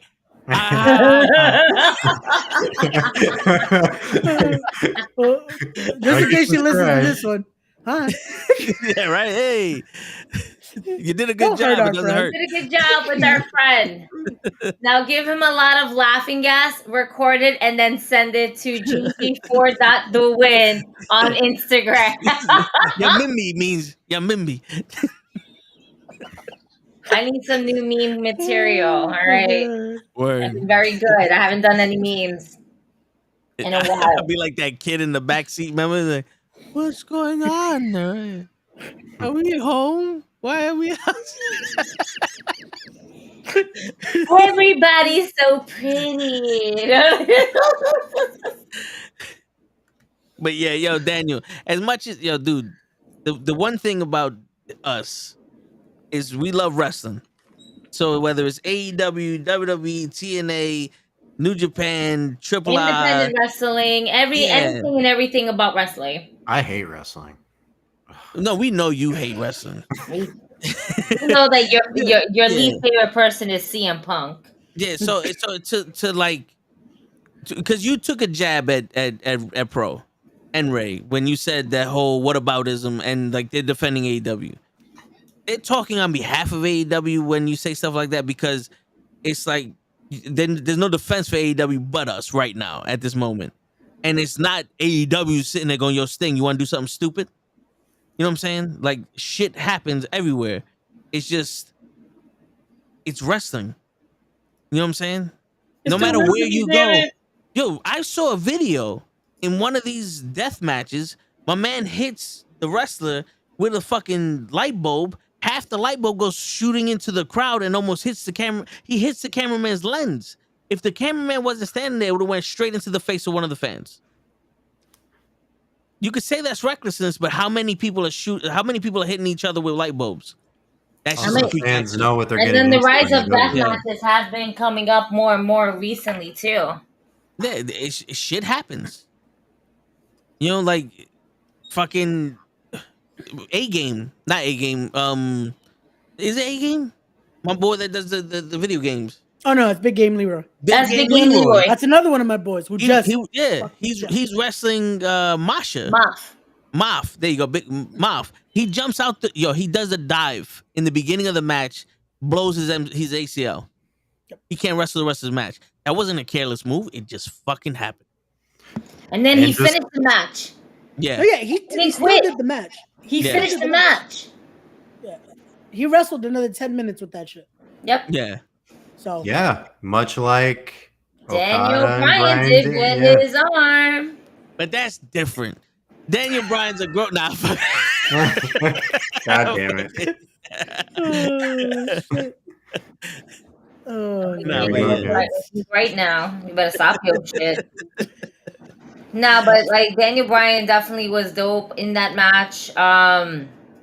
Again, the fact that he wrestled 10 minutes with a broken fucking forearm. My man said he fractured it. And then next thing you know, we got the x-rays from Wifey. It was a complete fracture. fracture. Like, nah, that shit ain't fractured. That shit broken. It's not fraction broken. It's broken. From an elbow drop. Of all fucking things, from an elbow drop. A simple elbow drop. Careless elbow drop. We don't care either, Daniel. Moving on. Yeah, we don't care. Thanks for watching, Daniel. Yeah. But yeah, just the fucking shit. Let's just move on because this. I mean, it's always Rule 10. You know what I'm saying? But let's move forward to something that's more positive. Because at this point, Daniel, we're just not going to pay attention to your comments because, if anything, you sound ignorant. And we're just already a bunch of ignorant fucks. We just don't need any extra ones. But we have a lot of things to cover. Forbidden Door happened. It was fucking amazing. It was dope from top to bottom. Even the buy-in. I was going to say the pre-show. No, the buy-in was really good. Yeah. And they just didn't fail. We all knew MJF was going to go over. Man, I gotta look at the card because there's a lot of Japanese names. Yeah, I'm looking at it right now. Thank you. Yeah, because it's a lot. It was a lot. Well, Kamoji.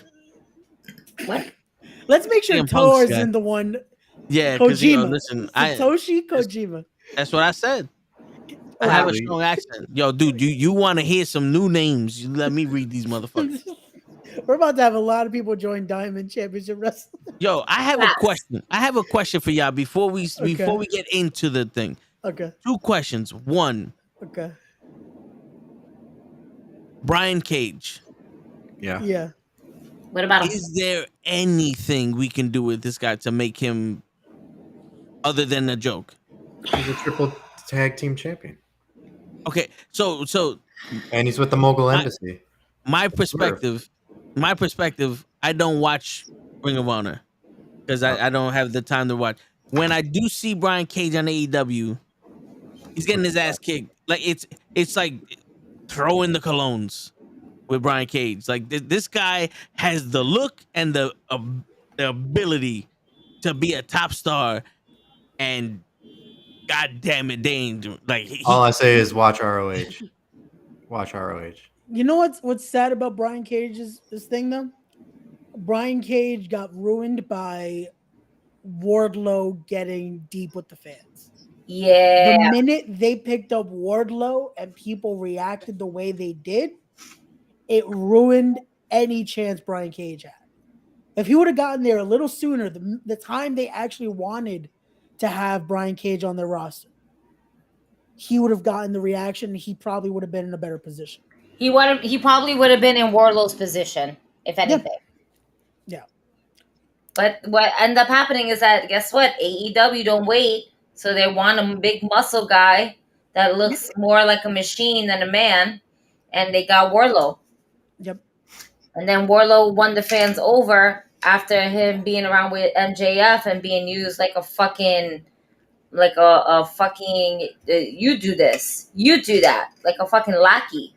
Yeah. And then that's where a lot of times where in most storylines, the lackey is the one that ends up getting the most loved. And that's how they end up being babyface, because then they start seeing this transition and change, whereas like they feel reluctant to just not want to help them out anymore. I'm not here to help you out anymore. Bro, you got this. Why you always want me? What is it with you? And that's what won the fans over with Wardlow. And then he won the championship and everybody got sick of him. That happens every time. Didn't do anything really with it. Yeah. Except to come out. I mean, they gave him Arn Anderson, which was a plus. But... What? Yeah. But I'm sorry, y'all. Arn Anderson biting the finger of somebody, and then there's massive amount of blood. That's awesome. All over his mouth. It was fun. It was fun to watch. The visual was great. But you had to be like, hold up. What type of teeth does Arn Anderson have? Because I'm pretty sure those are dentures in there. Did he like swap out his teeth and put the fangs on where he's like fucking Demon Anderson? That's what I'm going to call him now. Demon Anderson. And he got, and then the whole thing is just bloodied off. Homeboy should have been like, oh my God, I lost that whole finger. You know what it is Luchasaurus can detach his fingers in case he needs to get away from his predator, and so he's like a lizard. He just grew it back. He just in that same second, it was like off, back on. It's there, but also like that spot that happens. He has all that blood. Why does he look like he's dead though? Yeah, like that's his blood. After that, That's it was his just blood. like he was done. He was blown up. It was like, yeah, this doesn't help Wardlow. Yeah. Well, I think the problem. What's going on, Bad Blood? I think the problem with Wardlow after he won that title was they went straight into showcase mode. They right backed him. Yeah. Because he didn't have any meaning. Like he just had local guy after local guy after local guy after local guy, and they just did let's do the power bomb symphony, and it's like, all right, you just came off of MJF, you're rock solid, like you're red hot, and then they shoot the water at you to cool you down a little bit. You know what it is? It's for a lot of times it's the same thing like Hangman almost. Of they like the chase, they don't like when it happens.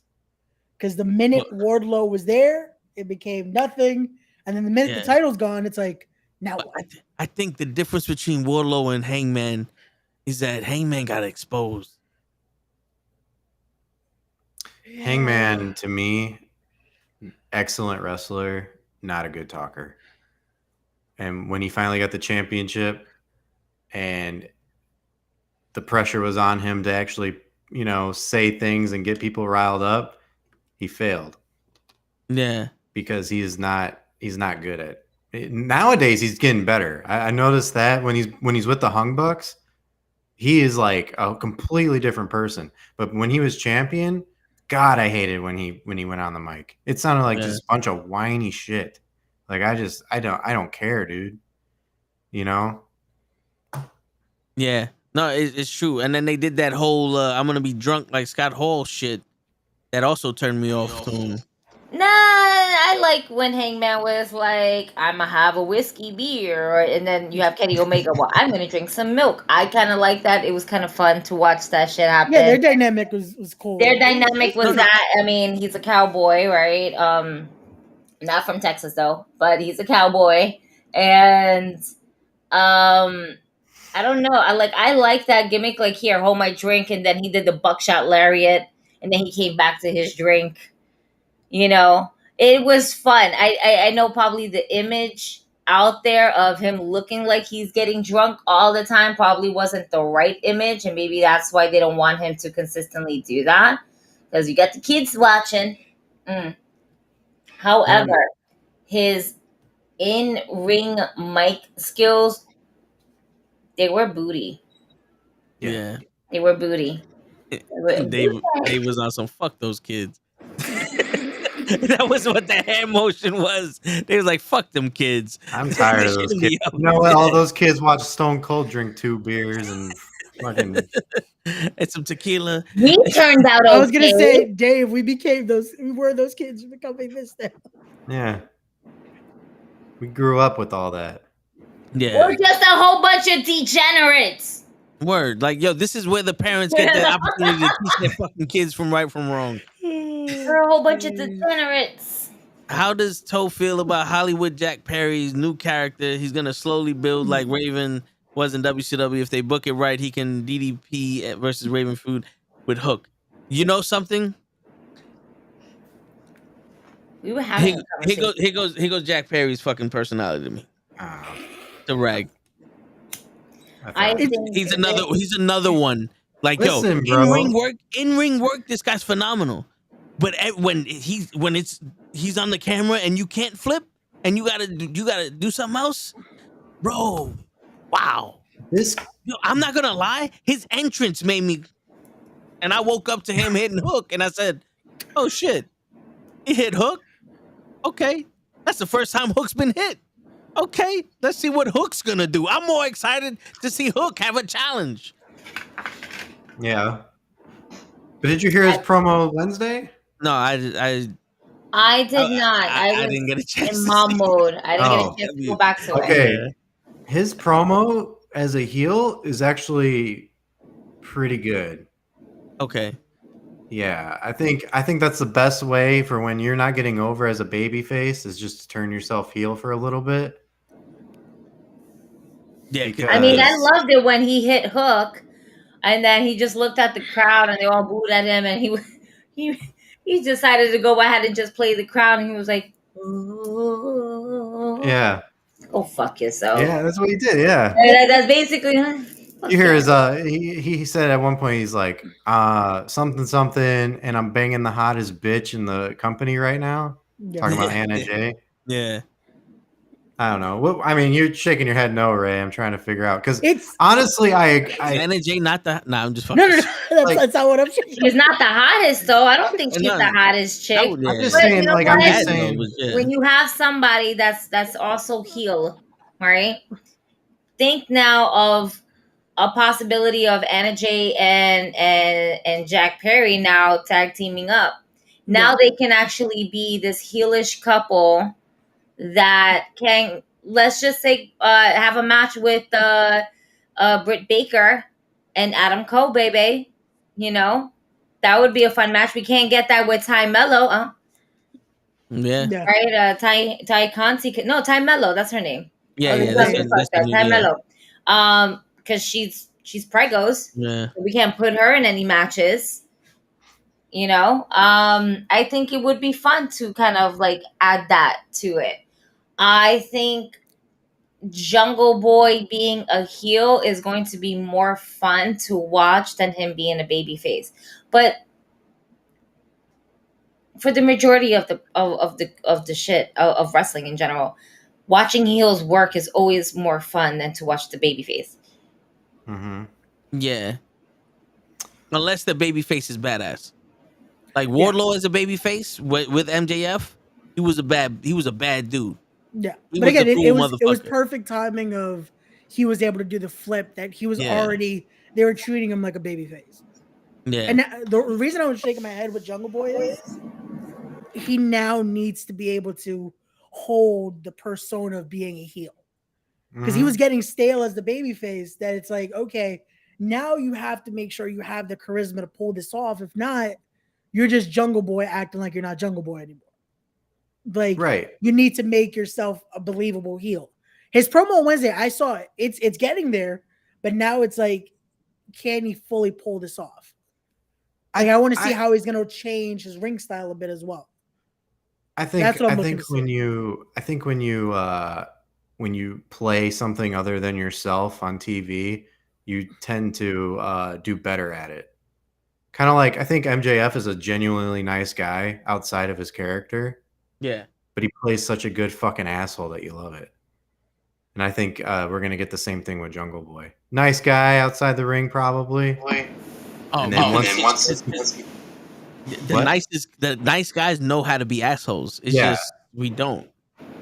But when you're going, yo, you can be an asshole without any real consequences. It's just part of the show. Let's go. All right. But fuck all y'all and your mothers.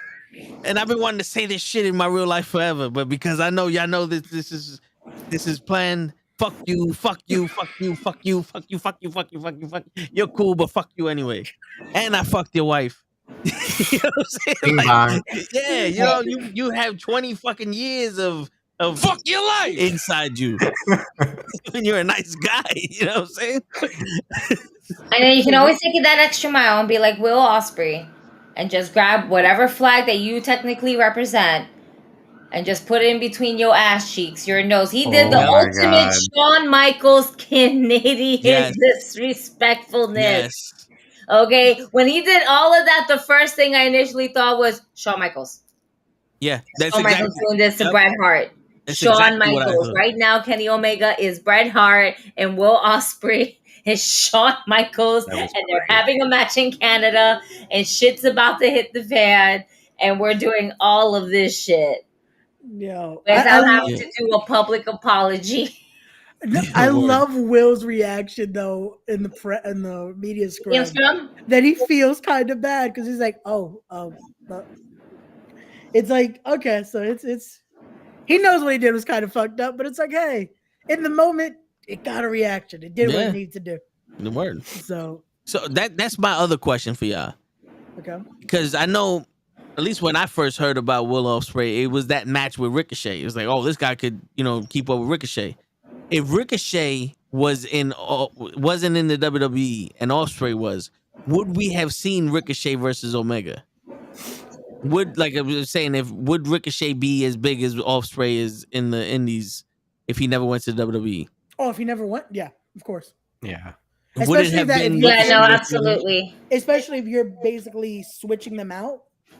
Yeah. The only difference is I feel like Ospreay would have been something bigger in the. If he was in Ricochet's spot, because he's such a good heel, they would have made him heel there. Ricochet, I feel like can't go heel. He's too loved. But Ricochet would have still found his way into wrestling Omega in Forbidden Door. Oh yeah, because he would have killed it in New Japan. It would have had to happen. It would have had to happen eventually. Because he would have been the guy that it almost took Kenny. It took Kenny's spot because Kenny was the best Super Junior his whole time. So it's like, oh wait, so now you're the guy. I'm gonna still show you what I could do. Yeah. If we're just the only challenge for Ricochet would be cutting a promo to get everybody hyped up. Yeah, he can't cut a promo. Yeah, he can't cut a promo. In all honesty, I do feel like Ricochet would just be better in AEW. Yeah. Overall, just because of his style of wrestling, I think it's perfectly right into it. Yeah. Are we going to talk about Forbidden Door? Because those are the two questions I had before we got fully into it. Got you. I just want to go ahead and just really quickly say I'm happy to have old Keith Lee back, and old Keith Lee is a homeboy with black hair, black beard, no cape, no wizard cape that we got going on. That my man looked like Oz from WCW. Okay, and that was bad. That was bad. That was bad. What was up with that? What? You know what? Yeah. I'm just happy that my guy is back. Maybe that was just what you call it. One of those like, I promise I'm not gonna do this to my hair and do that to this because maybe he lost a bet and he was just somebody told him, hey, dress like Malachi. He lost a bet. I hope that's the backstory. Like Oz, call it a day. Or Mordecai. That was his name, Mordecai. Mordecai. Maybe Keith Lee thought that his program with Swerve was gonna go longer. My man had the Cisco hair color. What was that? Old man River.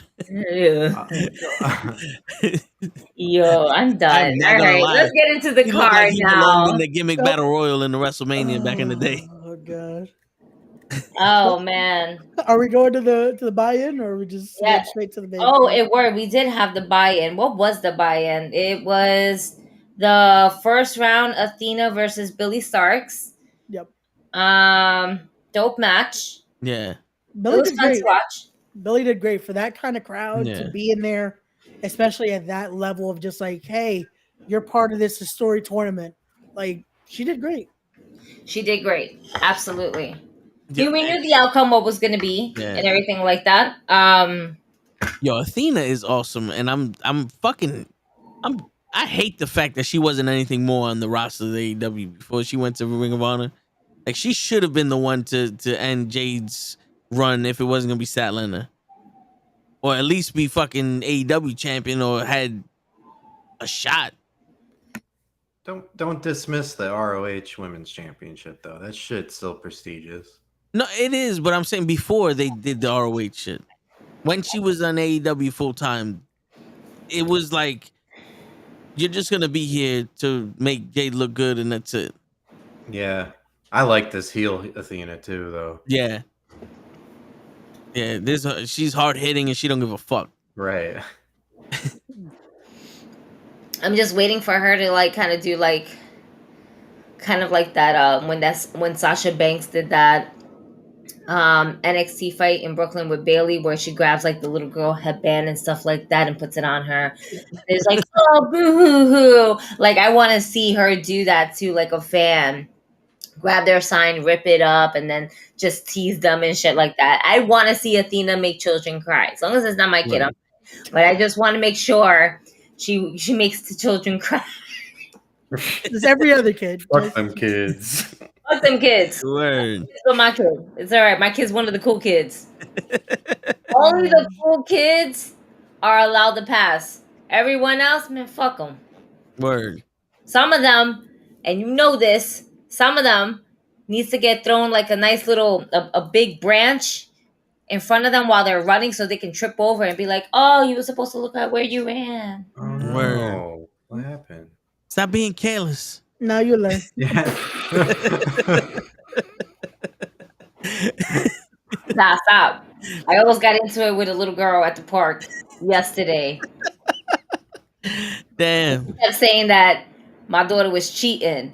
You cheating. And she's like, I'm not cheating. I'm not it. You're it. No, I touch your shoulder. You can't play with us. And I'm sitting on the bench like, what's her problem? She said, yeah. How old is she? 8. Yeah? Me too. Yo, come here real quick. Come here. You want to play tag, right? You want to play it? No. Now you it. She's cheating. I was like, yeah, tell me how she's cheating. Come here, talk to me.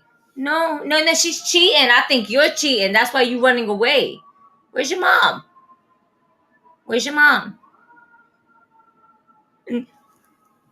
You can play with us. Go play with them. I'm going to sit back down. Hey. And I sat my ass back down, kept eating my honey turkey and cheese sandwich.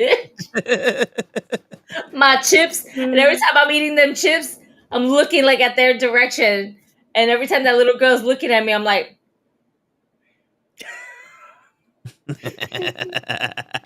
yo. Sometimes that's all you need is just that stare. That one stare. That's it. Like, best part, when we left the park, she was scared of you. I know she was. That's all you gotta do. Put that fear. That's it. Don't have to say much. Nice to you afterwards, wasn't she? Yeah, little asshole. That's the problem with some of these kids. They don't have that fear of getting hurt. They want to jump, but they don't understand. Like, my man, one fucking chop to your throat, you ain't gonna like that shit. You know what I'm saying? Like, I always remind my child, if anybody pushes you, you push them back harder. And remember something: you watch wrestling, so you know how to fight. Word. Think about this. You've seen them throw people. You've seen them kick them. Just think that you're in a wrestling match. That's right, and come out as the champion. That's right, Dave. That's it. Let them know. Let them know. Pull out all the moves she saw at Battle Club. Just, what did your NuKKle do? All right, spin kick. That's it. What did Cosmic do? That's right. She slapped them. She What sure did did, Cosmic girl. do? She sure did. Listen, And then yell at Toe, just like Cosmic did. I seen a lot of things Cosmic was doing in that ring. I'm well versed. Damn it, so she do? Yo, to answer Anthony's question, basically everyone they've already what used. she did? Like, listen, man. Yeah, yo. No, go on. Yeah, so I'm gonna start from the beginning. She got in the ring, right? Oh shit! To be a That's rope, the best right? when she goes in the ring. You know what I'm saying? Like, dude, the talent it takes for her to go in the ring the way she did, it's like it's crazy. And we got to witness which rope did she go under? She was in between the top and the second rope. Oh, okay. All right. Yeah, not a lot of people do that shit. Not a lot of you people do gotta that. setting the stage for himself. Yeah. My man was slightly disappointed. Oh, okay. Yeah, that one. Yeah, but he went in left leg first. Left leg first. Left leg first. Do you have video evidence of this? I could. Okay. Talk to me after the show. It's Gotcha. so creepy. This is a weird conversation. Can we go back to Forbidden Let's Door? not talk about this Forbidden Door. Let's talk about AEW, New Japan Pro Wrestling Forbidden Door. What a segue going into this. Don't you just fucking love it, y'all? Yeah. We're here Cosmic for is this. never coming on this show. Jesus. This is why we're here. And speaking of luchadors, I believe Pentagon is somewhere around 25. Let him go. And what? I don't know III or MLL. So CMML. That's what I tried to answer Anthony's question. Wow. Basically, they've used a lot of the people that you would want to sign. Like the Commander. Kingo's one. They're all basically being used already. So AEW knows. Yeah. They're using the best ones they got. Like Cosmic. And then WWE just got Carlito, so you know. Yeah, it's an even trade. They get Carlito. AEW gets everyone else. It's okay. So I don't know. Back to Forbidden Door. Back to Forbidden Door. This is why we never finish the podcast on time. This is why we never get. It's 11 o'clock. This is a 9 to 12 podcast, and we have 1 hour to cover a 5-hour show, and then supposedly are just predictions for Money in the Bank. Listen. Did we forget about Money in the Bank? Yeah, me and Pro was talking about Forbidden Door, and then you and Ray just went on a tangent about all these independent wrestlers and yelling at Daniel. Fine. That's fine. We'll move forward. Okay. Yeah. So like what color? Hold on. What color? What color was Cosmic wearing? She had like it wasn't a forest green. It was like 2 shades lighter than a forest green, but there was also a little bit of yellow in there and some black. You know what I'm saying? Okay. Right. Me and Ray do not support this. Listen, and listen. I've seen Cosmic enough. I know her hair was brushed about 200 times each side. Hold on. You know, because the wind was blowing, but it was a delicate, flapping of the hair. She didn't have, some people's hair, the volume goes up when the wind blows in the hair. Right. She didn't have that. She knows what she's doing. She knows exactly what she's doing. Are you kidding me? Yeah. She knows how to, adjust for the wind with her hair. Yo, this is a very careless conversation, y'all. Talking about Cosmic like this. Y'all should not be talking about Cosmic like this. Ray. This is Ray all the way. Wow. Yeah. No, don't you dare blame this on Ray. Absolutely not.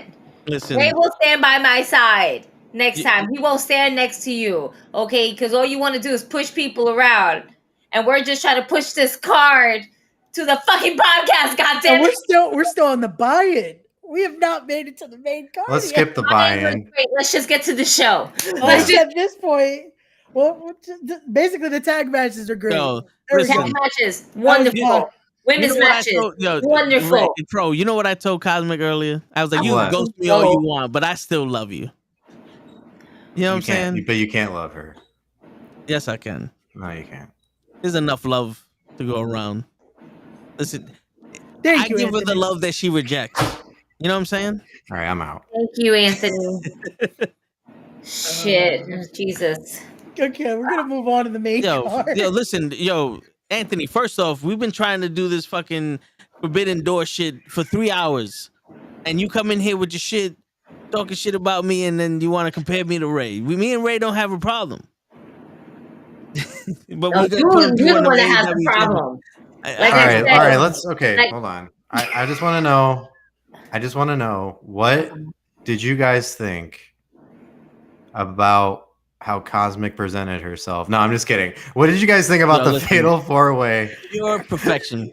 We almost called the cops because after the match, Jody Lee attacked her, and you don't do that. Okay. Zack Sabre Jr. I'm trying to get through this. Gigi, stop distracting us. I fucking hate y'all niggas. Except for Ray. Because Ray. Okay. Yeah, this is what happens when Kenny wants to go watch a fucking Mets game. All right. So, real quick, what was your match of the night for Forbidden Door? Oh man, that's tough. Because there's two. You have your Kenny Omega and Will Ospreay because it's such an amazing payoff. Because we finally get Will Ospreay to actually get that W over Omega. Yeah. And then you have Bryan Danielson versus the Rainmaker. Like those two matches, outstanding. I feel like we have to kind of put those aside. So based on the rest of the card, I guess besides that, damn, that's hard though. That 4-way, it would be the 4-way. I'm leaning towards Toni Storm and Willow Nightingale. You really enjoyed that match. Yeah, I did. Yo, because you see Willow when she wrestled, at least in AEW, like she wrestled and it was a little gimmicky. This one, she came out like, yo, I'm gonna fuck you up. Like she showed that I'm the New Japan Strong Style Women's Champion. Yeah, I was gonna say, I feel like she represented this is New Japan Willow. This isn't Happy Go Lucky. This isn't one we saw at Battle Club. This isn't one we see on AEW. This is the Willow. This is the reason why she's in New Japan. This is the reason why she's actually going to Japan, I believe, next week. She's wrestling over there. So it's like there's a reason for it. I saw that and I was like, there you go. This finally. No. That's how she won in the first place, because she was like a completely different fucking Willow. I don't know where this Willow came from, but she was destroying Mercedes. Yeah. Like that pounce. Yeah. Oh man. Yo, Mercedes flew. Word. She flew to the other side. She flew back to our time. Yep. Our time zone. That's how far she flew. Oh man. Word. Shit. No, but that was a good match too, though. But like, so those two definitely were high up there. That women's championship and that 4-way though, because that 4-way, that was a technical clinic in there. Yeah, like Zack Sabre Jr. is awesome. I thought he was gonna win that match. To watch. I thought he was gonna win that match the way he was controlling it most of the time. Yep. Yeah, I thought he was gonna win. Did you see that one pin where he I don't know what he did, but he did like a fucking bridge with his head? And then he crossed his arms. And he crossed his arms. Oh yeah, the palm hold he does. I was like, he's got to win it. He's got to win it just by doing that. Come on, please. That's so cool. No, seeing Shibata in there though is always a treat though. To get to see Shibata after all of us thinking that was it, like we were never going to see Shibata after that match with Okada, and to be able to see him now still in there and look great is fucking. It's amazing. Yeah, I thought I really thought they were gonna give it to Garcia. Like that, there was some moments that it's like, okay, Garcia we're gonna see it. We're gonna see it. Had his moments and him dancing, mad goofy the way he does. He put some feeling in that shit. Love him even more.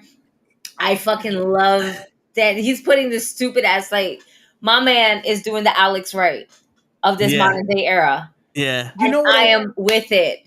You know what I like about this though? Because now they have the perfect story to tell here of someone's going to tell Garcia, you have to snap the fuck out of this if you ever want to win again. And that's how we get Red Death in AEW.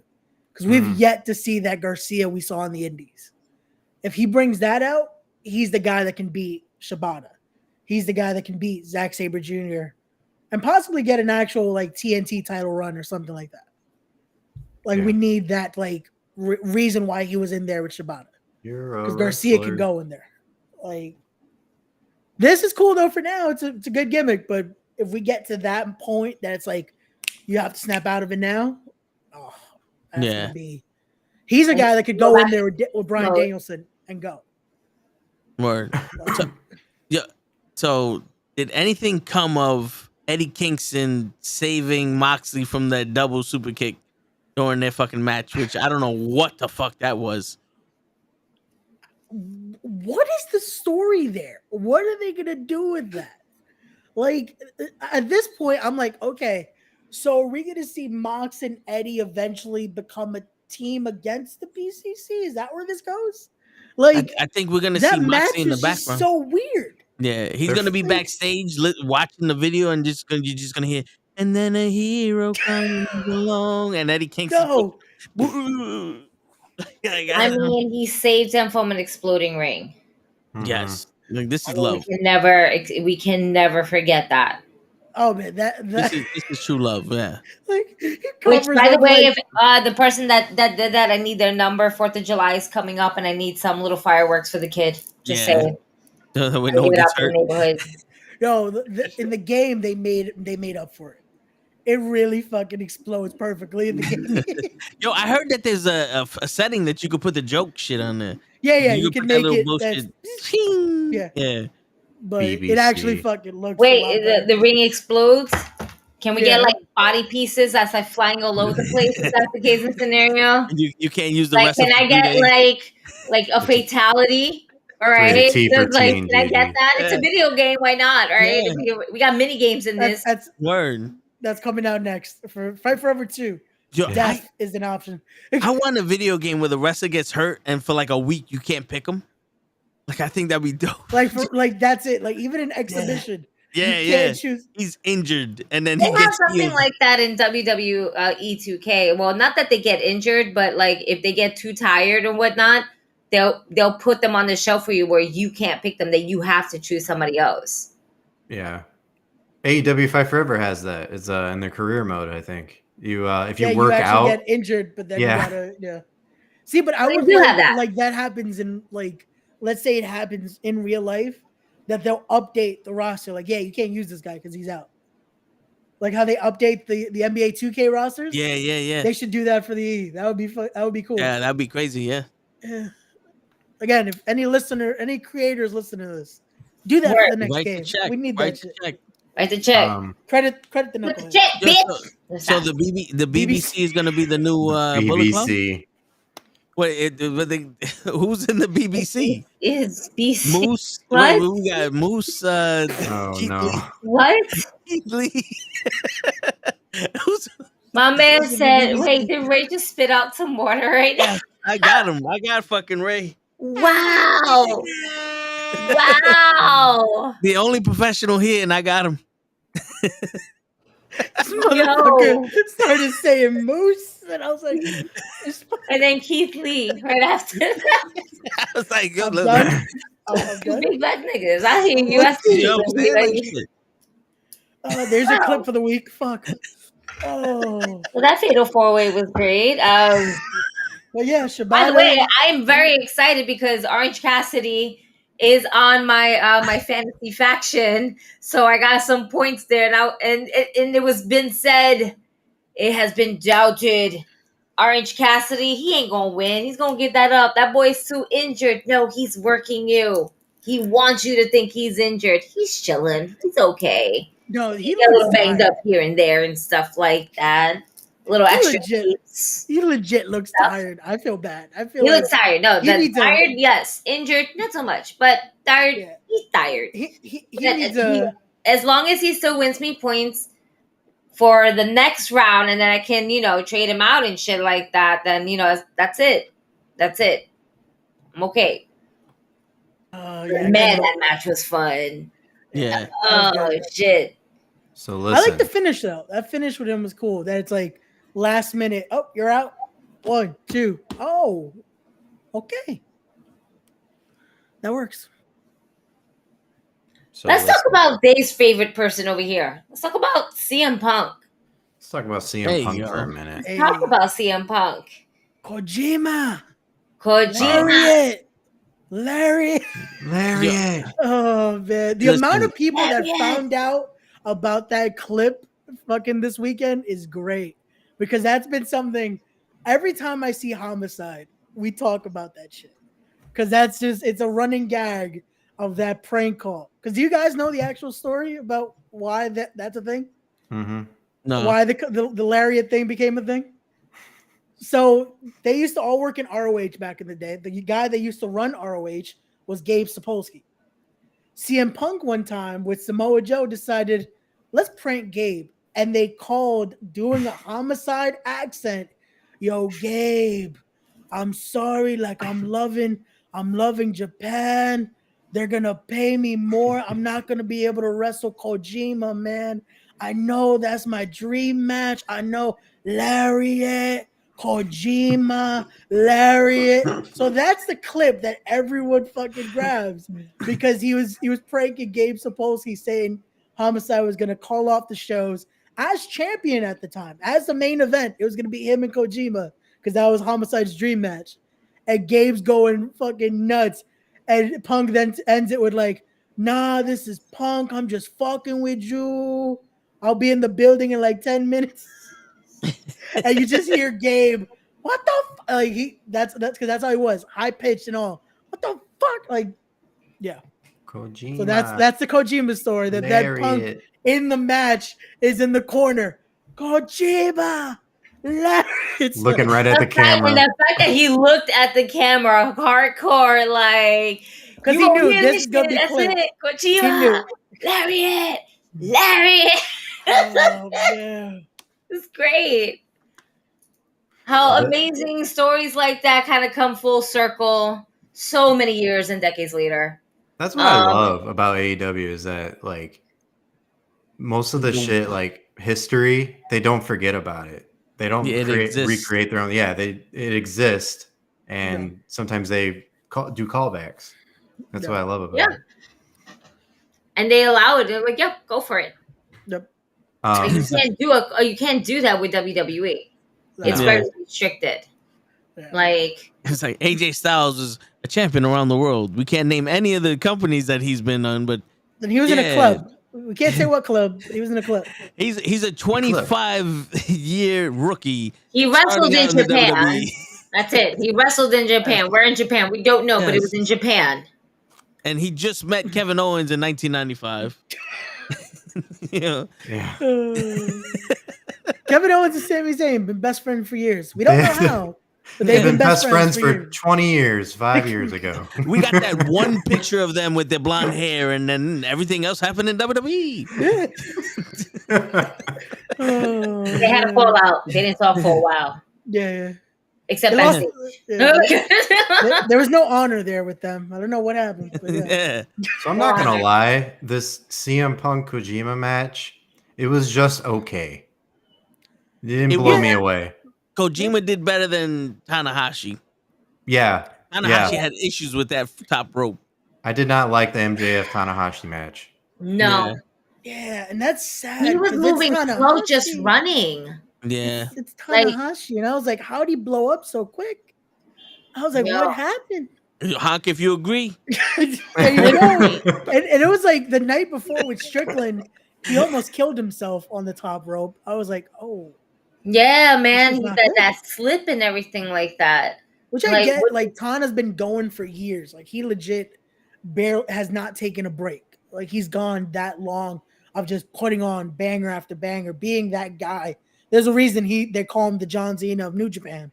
He's done it for so long. He's the ace for a reason. But man, the fact that Kojima though, I feel like is a lot older than Tanahashi and put on a banger of a match. It's sad. But also the pace was different. But Kojima wasn't obsessed with going up on the top rope. Yeah. It's like this guy was there for like 3-5 minutes trying to figure out his footing. Like, yo, bro, get down. Get down, you old man. Get down. Just like someone, did you take your medicine today? He's got old timers. He thinks he's a cat or something. I don't know. It just, it was, I don't want to say sad, but it was clear that he is still wrestling at the age that he is not anymore. You know how something you have to evolve your style. I think if you were to give his body just even like a month break, right? That month of rest, or even 2, let's just say 2, right? It would do so good to him now than where his body is at. Because, my man was moving slow. He was running slow. He was getting up to everything was slow. Yeah. I give it a Punk for trying the best to really just kind of like push through and everything like that. And let's be realistic. Punk lost on Collision because you knew he was going to win at the pay-per-view. Yeah. But even then, though, the 2 matches, Punk definitely made sure I'm making sure Kojima looks like Kojima. Yeah. MJF was not worried about Tanahashi. No. That's the thing I had a problem with that match is that MJF made it like a comedy match when I wanted a serious match. Because I think he fell into the trap of, oh, I'm treating this like I don't care. I'm above this. But it looked horrible. Yeah, like I bad. get trying to sell the gimmick, but it's like you have to also remember this is supposed to be for a championship, a major match. This is the world title of this company. Yeah. You're in there with a legend. It's like you have to make this match mean something. Like the fact that he also got injured in it, it's like, oh, okay, here we go. It's like, there's a lot of things that just got injured. Interim, let's go. I don't think he got fully that we needed, but MJF definitely he tweaked his knee again. Oh. Yeah, like it's one of those where it's just he's definitely gonna end up having to take a break after he loses that title because his knee just keeps acting up every time he wrestles. Yeah. So. But also maybe it's me, but I've seen Tanahashi wrestle Okada in New Japan, and the guitar shit was huge there. And I kind of feel like AEW is missing out on the mark of like do the same shit for these guys that they do in Japan here. So these fans like they do the fucking air guitar and they make it crazy. Like it's all quiet and he's like boom and the sound like he got nothing in his hand but they're playing the sound. The fans could be like, yo, that's kind of fucking dope. Show who he is in Japan here. Like they did the open arms thing with Okada, but everything else is like. You know, we're not getting the full Okada and Tanahashi here. Yeah. That what they go over with in Japan. They're not trying to overshadow their own guys. That's why. But because if you notice, Omega got huge entrance. Omega got the reaction of like, this is Kenny Omega. Yeah. Yep. Ospreay made sure I don't care what you guys do. That video package is going to tell my story, and you're going to react to me. Like 50-50. See, the thing is though, it's like. In this situation where this is supposed to be Forbidden Door, the best versus the best, the dream matches, you have to show this guy that majority of the people are not familiar with. They have to make treat it like no one he's knows. larger than life. Yeah. Yeah. That's how they have to treat it. They need to make sure, and this is something that, again, AEW kind of fails at a lot, of they don't act like we don't know this guy. They expect us to all be just wrestling fans. There's a lot of like, let's be honest, the people that are buying tickets and buying the pay-per-view know who they're watching. Like it's not different. It's not different new people watching wrestling but that are like, oh, I gotta watch. They still have to treat it a little bit like that though, just for the fact of they could gain more viewers that way. Like Show had no idea who any of these New Japan Pro Wrestling guys were. Yeah. But if you would have did that air guitar shit, Tanahashi would have been in Show's mind like, yo, I like this fucking dude. Yeah. And there's a lot of people would have started like watching that. New Japan shit. Yeah. There's a lot of people that, again, don't know the full stories, don't know this. Wrestling needs that little bit of explanation just to be like, okay, now I get why this is important. Yeah. Now I get the full scheme of what Forbidden Door is. I don't just need the little highlight reel of, okay, boom, now we're at a match. This happened last week. No, I need what happened at Wrestle Kingdom. I need stuff like you want a story. Well, let me tell you something, man. AEW don't do no fucking stories, okay? It's straight matches. And if you don't like it, you can go home and watch your little WWE storyline with the Bloodline, okay? Hey. Yeah. They don't do this careless shit with the stories. The best thing that they got going on right now, all right? It's the only thing they got going on. I like stories. I like wrestling. I like actual physical action, but I like stories too. Stories are fun. Stories help you escape. They also got Rhea Ripley. Yeah. That's fine, but every once in a while, people just like to tune into a fucking, brand versus brand and turn their mind off and just watch some fucking dope matches. That's it. Yeah. But AEW has done storylines, okay? For instance, we are bringing Hangman back with the Elite. Yep. And for a really long time, they weren't fucking with each other. In fact, to bring more storyline with this, Hangman was really hanging out with the Dark Order for a long time when they were a large amount of NWO group, okay? Yeah. And then what ends up happening? Friendship ends up leaving. Dark Order's pissed off at Hangman. Hangman has to fucking kill John Silver. Wow, wait, what? I must have missed that. You had to say, I'm sorry. He's in you 2 know, episodes there's 6. a whole that story. I like that. I want more. AEW. I love that they did. John Silver was an informant. I do like that they added that to it this week with the Matt. The Dark Order just being like, yeah, we're not fighting with you anymore. And they just walked away from Hangman when he's getting killed by the BCC. That was a nice callback. It's like, that was good. There you go again. Storytelling. It can't happen. Sometimes the matches can be the building up to a story. Listen, AEW builds stories. They don't build long-term stories, only here and there, but they do build little stories. Listen, for my ADHD mind, I like short things. And I think Tony Khan really agrees with you because that's all we get is short storylines, all right? Great. Sometimes the past just going to happen to cross again many years later, and then we were like, oh shit, well, I guess we'll consider this as a long storyline. Yeah, remember this time? I remember that time. But I also like callbacks. No, but you see, but sometimes history makes a match bigger because, like, if we just had Will Ospreay versus Kenny Omega with none of the video package of what happened in Japan and all those promos that Will Ospreay had, that match is still match of the night. But because we got to see the bad blood between them, and basically Will Ospreay is trying to kill Omega now, it makes us invest in that match more. You know what I'm saying? Like, yeah, we don't need 15 fucking years of story, but sometimes having that little rivalry in the back, like, yo, over here they did this shit, over there they did that shit. It helps watching the match. You know what I'm saying? Yes. Yep. I was listening, and I was paying attention. I was listening. Acknowledge Toe. What's going on, Jeff? Who's gonna spear showing up? My name's Jeff. Hi, Jeff. Hey, everybody. Hello. Hello. Hello. Okay, so we got Matt Awesome in the building, Chris in the building. My name's Jeff. Hi, Jeff. My name's Jeff. My name's Jeff. Oh, man. Oh, shit. What are we talking about? Yo, but you know what I think the AEW has an advantage of? What? The fact that they acknowledge other companies and history of wrestling. That's their long-term booking. Because Jericho versus Sting, you can put that together and everybody will be like, for 30 years, they never been in the same ring before.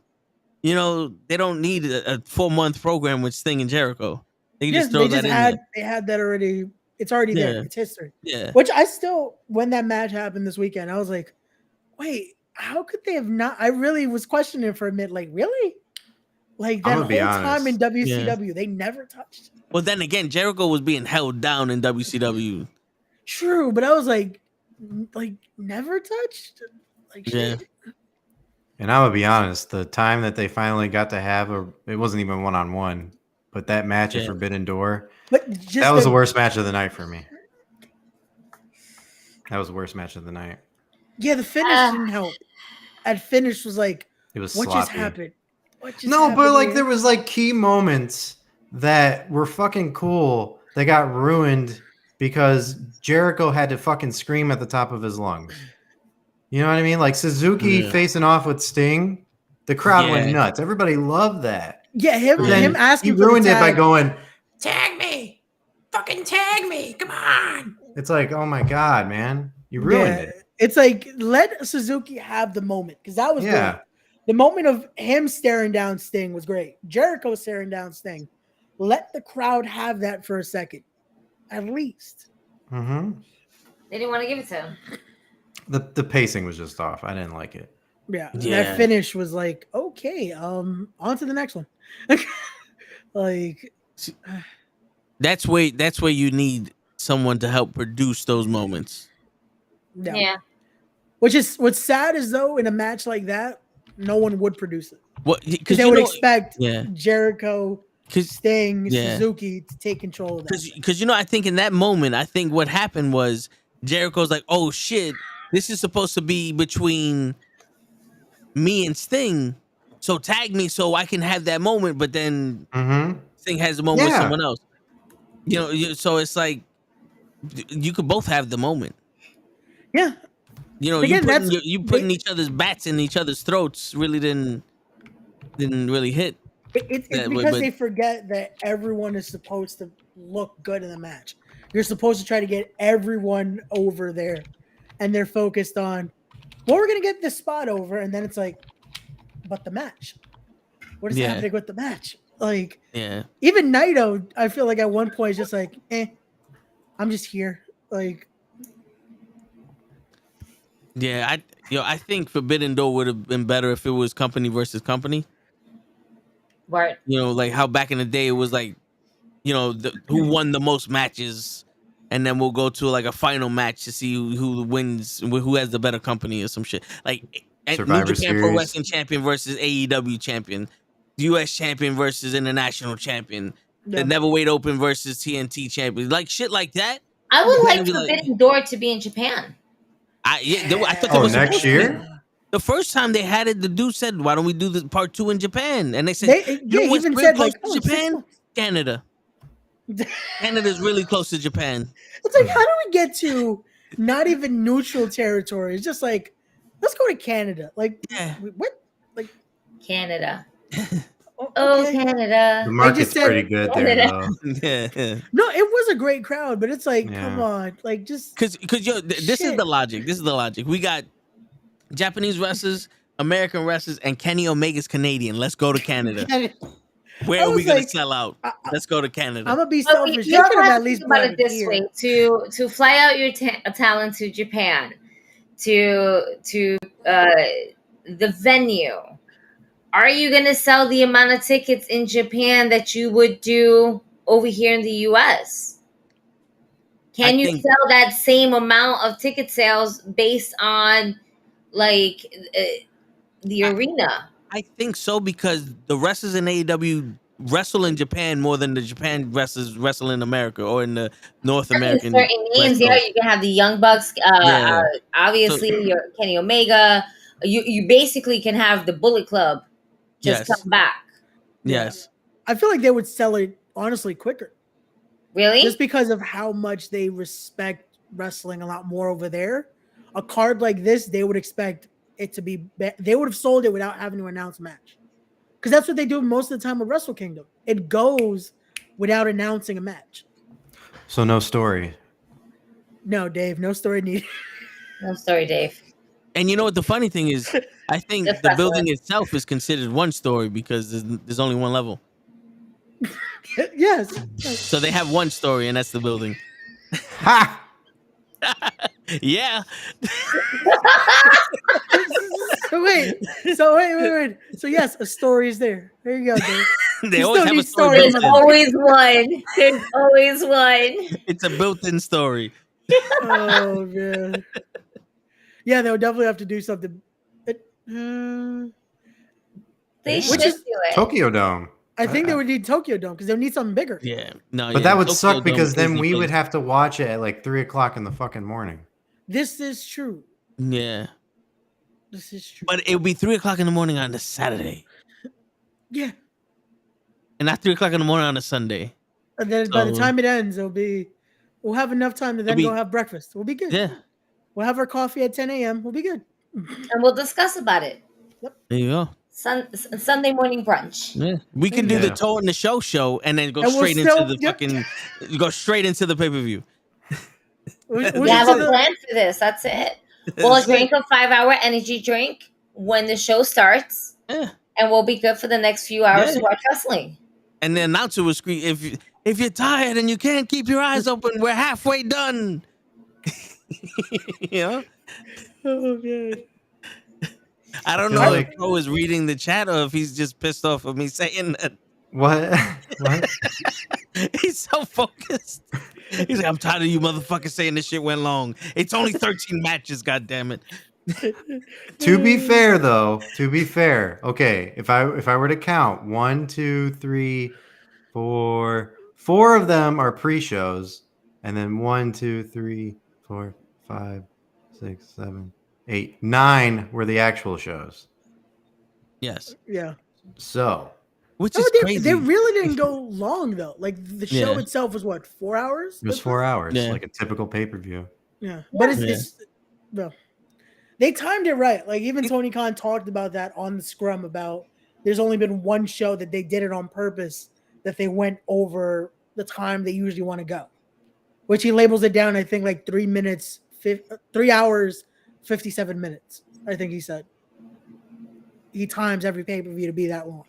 Okay. So, shit. I know we touched on a little bit of these matches like Tony Storm, Will Nightingale, and you guys talked about the 10-man tag match, which I there's so much going on. I couldn't even tell you what happened throughout that match. I remember Eddie Kingston, and part of me is like, why is Eddie Kingston in this entire fucking match?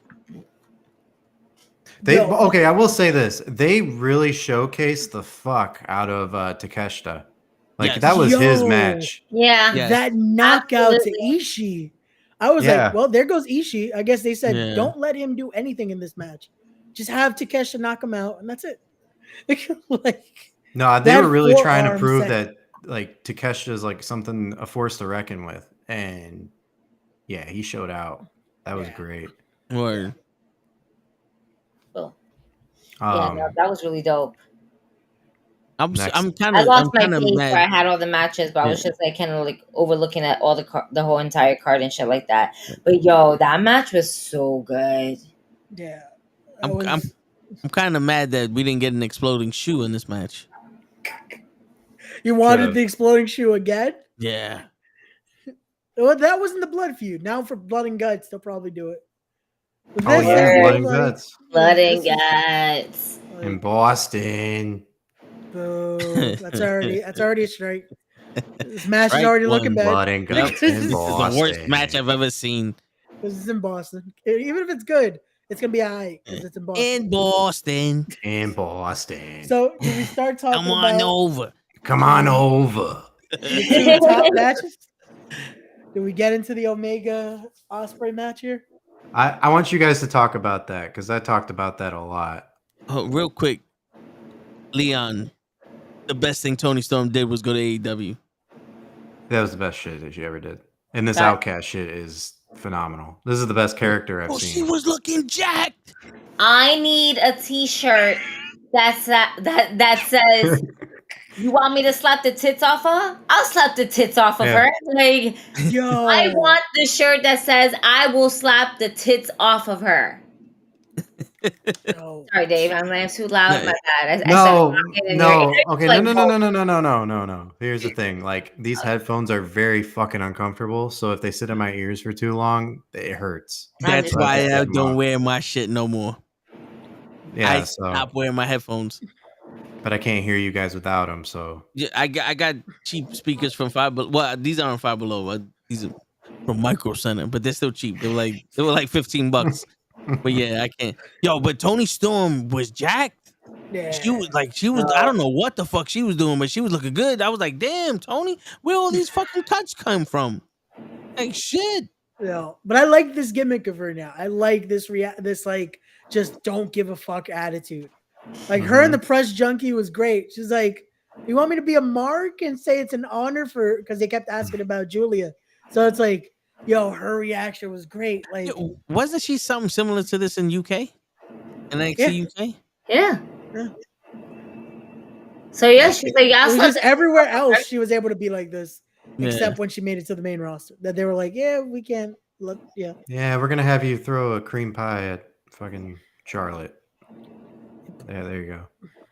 There you go, Tony. There's your badass moment. There goes your storytelling.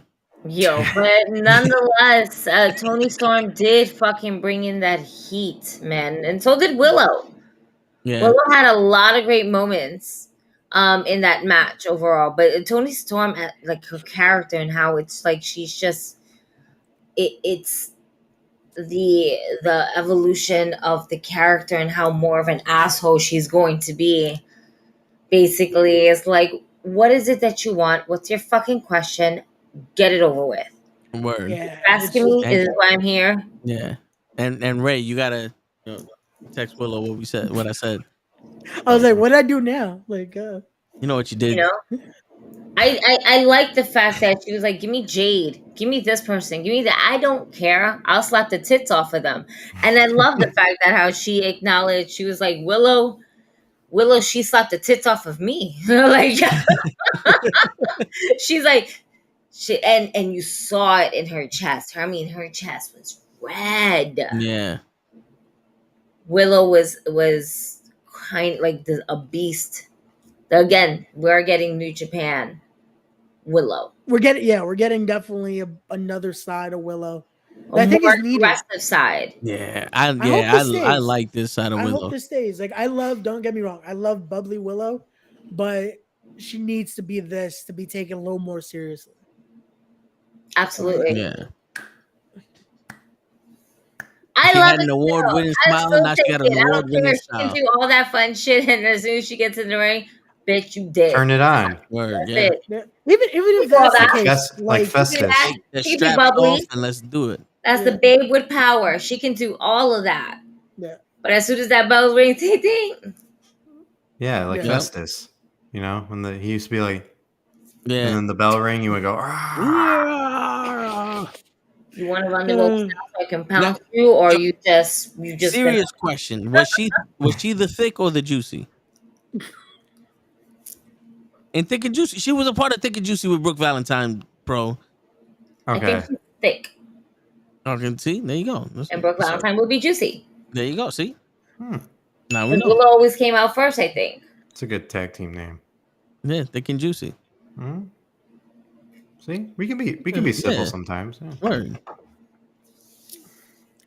That was their tag name. You can't take away anything from it. That was dope. I can't wait to see Brooke Valentine wrestle again. Anyway, speaking of, are we done? No, we're not done. We have to talk about this IWGP World Heavyweight Championship match. Kenny Omega. No, not Kenny Omega. The Sonata. Sonata. So this match, nada. No, nada. The finish was basically nada. Because to me, the finish felt like it was a falsie. When he did the moonsault, I was like, oh, okay, so this is gonna be like a 2.5, and it's over. I'm like, oh, okay. Like that whole argument we tried to have for Jungle Boy. I get where they were going now with the heel turn, but it's like that match it didn't end well for him. He had a better match with Dookie on Rampage than he had with Sonata. Yeah. There was no chemistry there. There was nothing. It felt empty. And Taz killed Sonata on commentary. Like the fact that he kept saying, oh, Sonata's treating this like this. It's like, stop making it seem like Sonata's being unprofessional here. They just don't have chemistry. The match didn't work. Didn't Sonata say, like, who the fuck is this? Like, out of everybody that answered my challenge, this he said he never watched a Jungle Boy match, and Jungle Boy said he never watched a Sonata match. It shows. Yeah. Because I didn't watch that match either. I fell asleep. I literally woke up to him clothesline and hook and said, oh, shit. Oh. It wasn't that great. You didn't miss much. Yeah. So both like World Heavyweight Championship matches were pretty bad. They were very lackluster. Yeah. And it sucks because if those are your like pretty much world champions, then they should be the most over match, in my opinion. If not, maybe the second over match. But it wasn't even that. No. It got overshadowed by Kenny Omega, Will Ospreay, Bryan Danielson, and fucking Okada. Yep. Which was the fucking idea from the start, because those are the only two matches they ever announced when this whole thing came to be. Basically sold out the arena. Yeah. But that's shitty though at the same time, because you would want to have your world champion.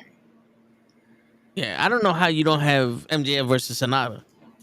A non-title, just champion versus champion. Yeah, it's because then you fall. Then I don't know. Because you need to have a title defense. They don't want to do some wild shit like that. Not at Forbidden Door. Forbidden Door needs to be special. It's like when all the Night of Champions, when all the titles go on the fucking line and shit like that. You know, they want that type of environment, and it sucks that the Forbidden Door, the first one was a lot better. The sequel, not so much. But I appreciate the time that I was able to actually sleep, and I was like, oh shit, we're not here until Wednesday. That's cool. I appreciate that. Yeah. But I mean, the two final matches kind of speaks for themselves. If you guys haven't seen it, I'm still waiting for that. Okay, sorry. Oh shit. Gigi, please say his name for me once. Pootie! Oh. Ran! Pootie. Pootie! Yo, after all this shit today, I don't even mind Taquan's comment. What's up, Taquan? Yeah, word. Like, we needed that comment. Like, it's... Yeah. Nah, fuck Taquan. Yeah, you on black people time, Taquan. Yeah. Get out of here. We started at 9. All right, Taquan, you're okay. All right, fuck yeah. Facts. He don't have a problem with me. He about to. No, but like I said, the last two matches kind of speak for themselves and everything like that. It lived to expectation. It was. Yeah. We no, I don't want to say the last two matches because they had to put that filler in where Sting almost died. Yeah. Osprey they had to calm everybody down. All right. They gave a banger match between Osprey and fucking Omega, and then they were like, "All right, calm your tits, calm your balls." All Here's right. the worst match of the night for you guys, just for you. The worst match. Go pee. Go buy the last final merch.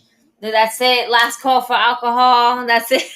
They were like, "We know you need a cigarette after that last match. Right. Go smoke a cigarette. Go smoke a booty. It's Canada. Go smoke a joint. There you go. It's like, that's it. And then come back for our final match. So I'm like, that was cool.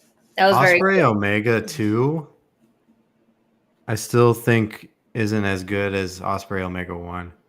No way. I think it holds up to the same level. It might be equal. The only problem I had with that match was how the fuck does AEW get away with you're banned from ringside and 5 minutes later they come back? They covered that. Don Callis. I don't think Don Callis was fucking. Was he really thrown out? The ref kicked him out. But commentary covered that because it was either Excalibur or Shivani. They said, "Oh, he's going to get a heavy fine for coming back to the ring, so he's going to get like some repercussion." Okay. Yeah.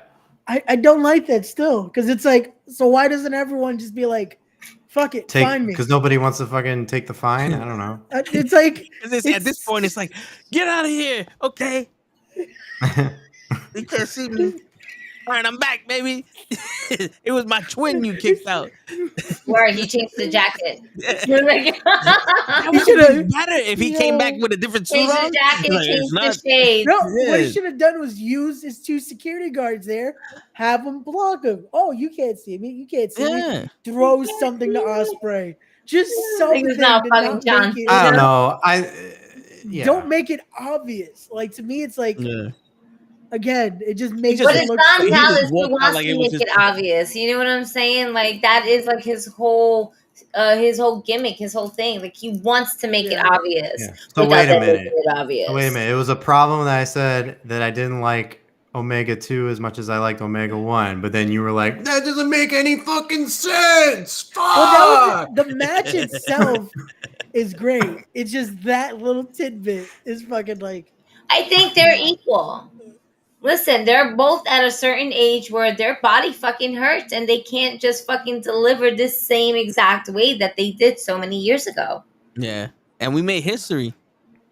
The first man to ever kick out of the one-winged angel. Oh yeah. Was Kenny Omega. And he hulked up. My man hulked up. He's like, yo, fuck you, nigga. You don't take my shit. Word. He did. He kicked out at the 1. He's that like, match. Boop, get the fuck off me. How dare you? How dare so many emotions through that match. The build was through that too. Was Ospreay hitting it once and making the person kick out. Right. Like, that's how we started this build for their first Wrestle Kingdom match. And then now we're here at match 2. That's like the fact that Ospreay bled that much. It's like this match was just insane. And that V trigger in the air was fucking. Oh, that was so beautifully done. Every bit of that match was fucking breathtaking. Yeah. Every bit. Even the screwdriver part. When he screwdrived him in the head, and I was like, this is it. He's done. It was not a moment that you wanted to take your eyes off the TV screen. When the only time you were able to take it off is when both men were completely down. Everybody's clapping. And then if you're around somebody, you're like, yo. Oh my God. Yo. That was the only moment that it's like, yo, you saw that? Like, yo. Yeah, that's the only moment you take your eyes off the TV. Once you see somebody twitch, you're like, wait, something's happening. Something's happening. You don't even see them move. You see them twitch.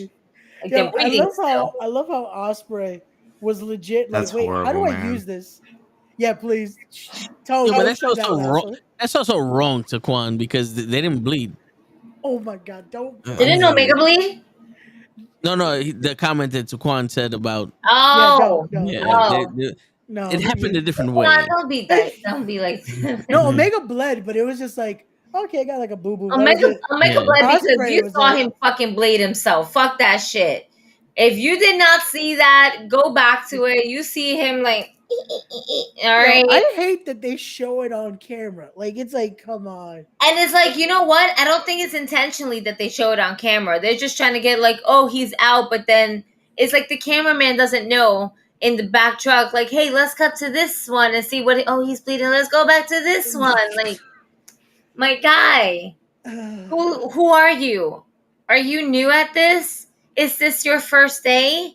No. You cut at the opponent who's down. You cut at the fans. Let's do a fan Let's do that. Like, show their faces at this He's point. bleeding. Like, he's smart about this, y'all. Oh, man. I love how Ospreay was so worried about how to use the screwdriver, though. Like, he was like, wait, how do I not hurt him with this? Because it's like, fuck it. Bling. Don't hit his eye. Poof. Got him. You can tell, like, he's genuinely like, wait, how do I? Okay. Yo, keep talking shit about Ospreay. They're gonna come see you. Yo. Talk shit about him again. I dare you. Yo, the United Empire is coming for me. Yeah. They're like, yo, where's he at? He's in the Brooklyn. Let's go. Oh my God. No.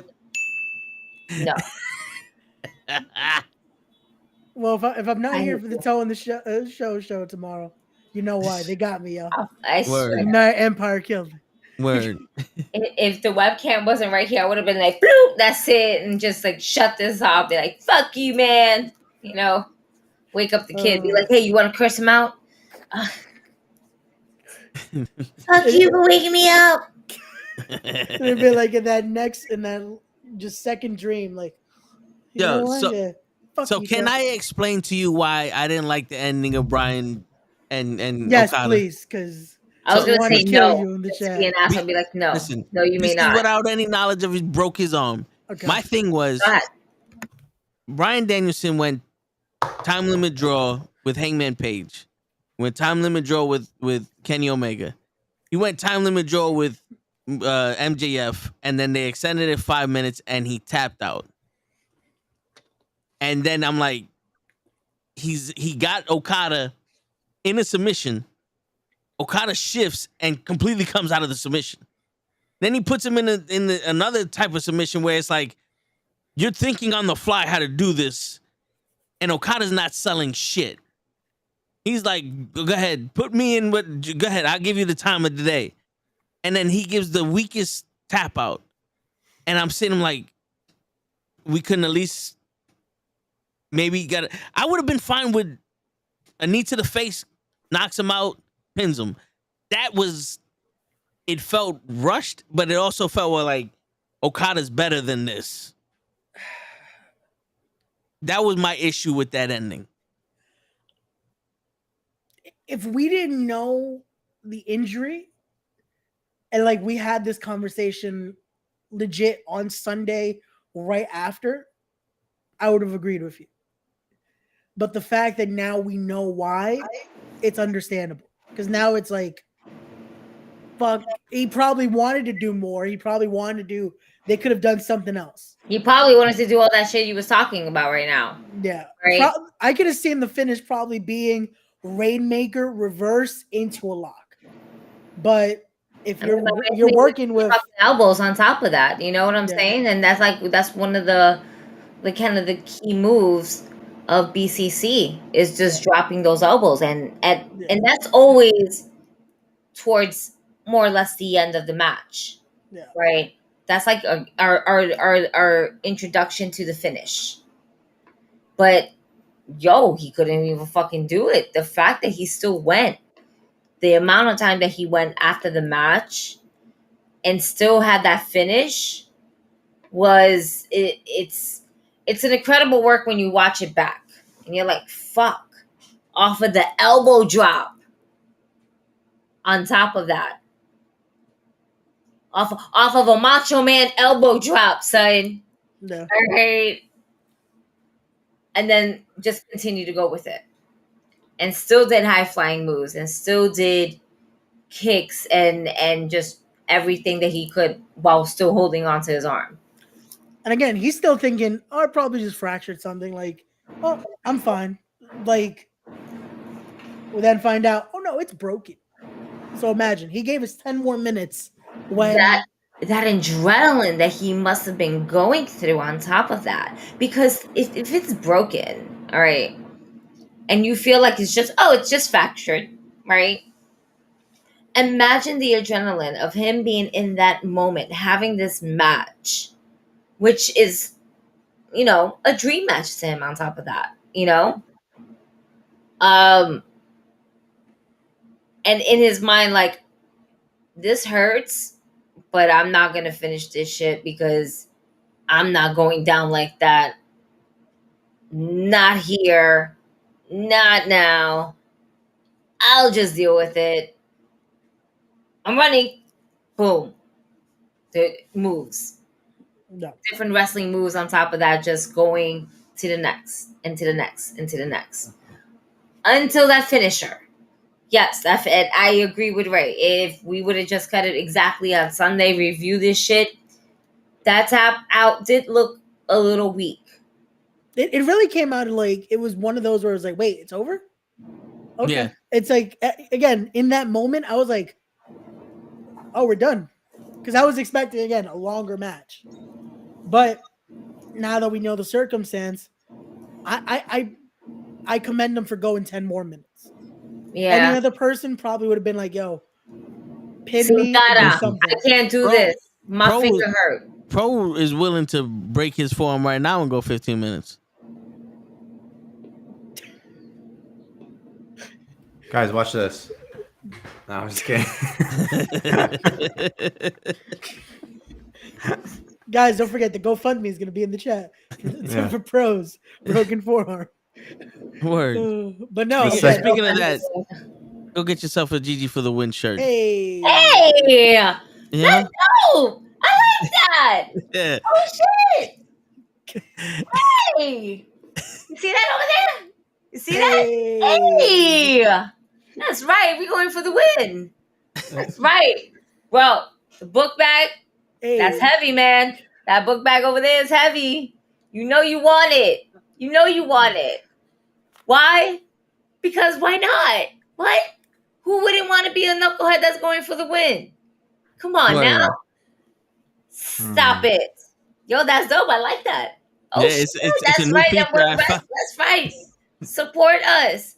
Like, comment, share, subscribe. Hit the link. Get that QR code. If you're watching on your phone, get your friend's phone.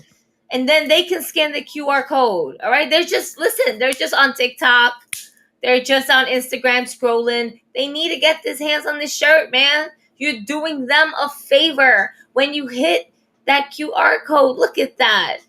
You got your own wrestling ring.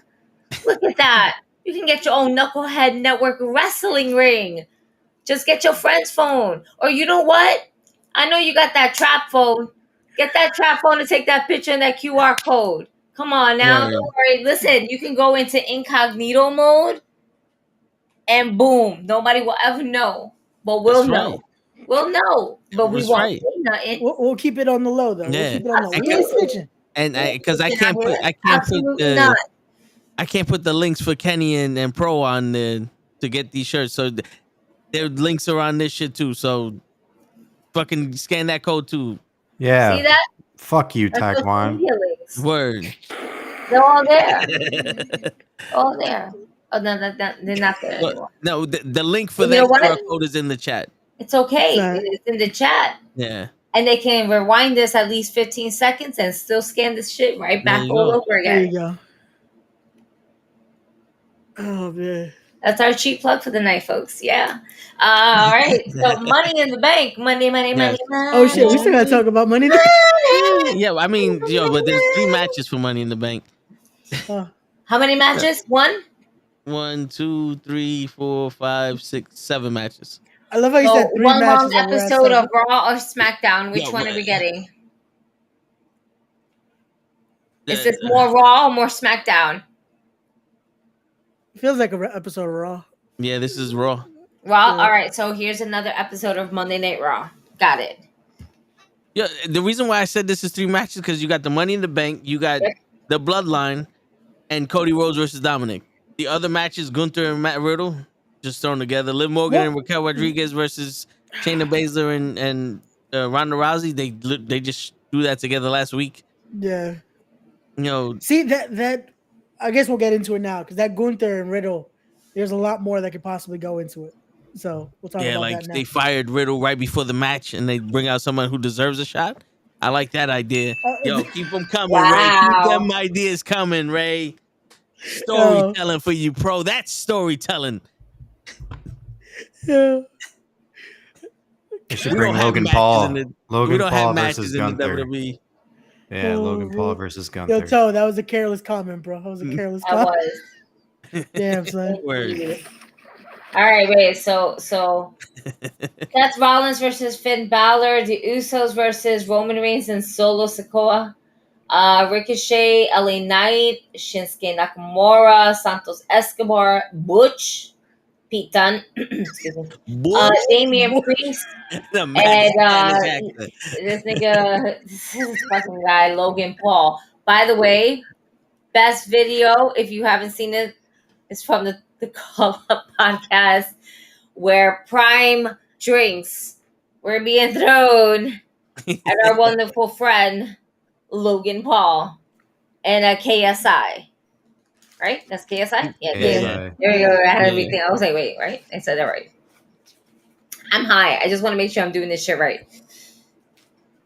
Let's get professional now. Listen, I drink and I feel like I'm very professional until you fucking tick me off. And then I have to go off the rails, completely batshit crazy, okay? And be as loud as my hair color. Because you push those buttons. You really do. And you push it all the time when you want to be an ignorant asshole and say stupid shit like the Brooklyn. Okay? All right, so you know what? Then we're going to take Ray off the show. Go fuck yourself. I'm trying to get to the card. You can't be pushing her buttons, Ray. Okay? You can't be pushing her buttons, Ray. Why fucking Ray. Bring back Ray. Is Ray's real name Steve? Listen. Ray, I apologize. You're new here and he does it. We don't have the logins. Only Kenny does. Kenny, where the fuck you at? Give me the logins. Send me the logins. I need to fix shit here. Okay, it's not fair. I'm just saying. If anyone knows how to hack into this, it's not fair. Okay, it's not fair. No, it's still not fair, but it looks amazing on there. Wow. Bro. Get your merch, guys. Get your merch. Get the merch. Get the merch. Go for the That's win.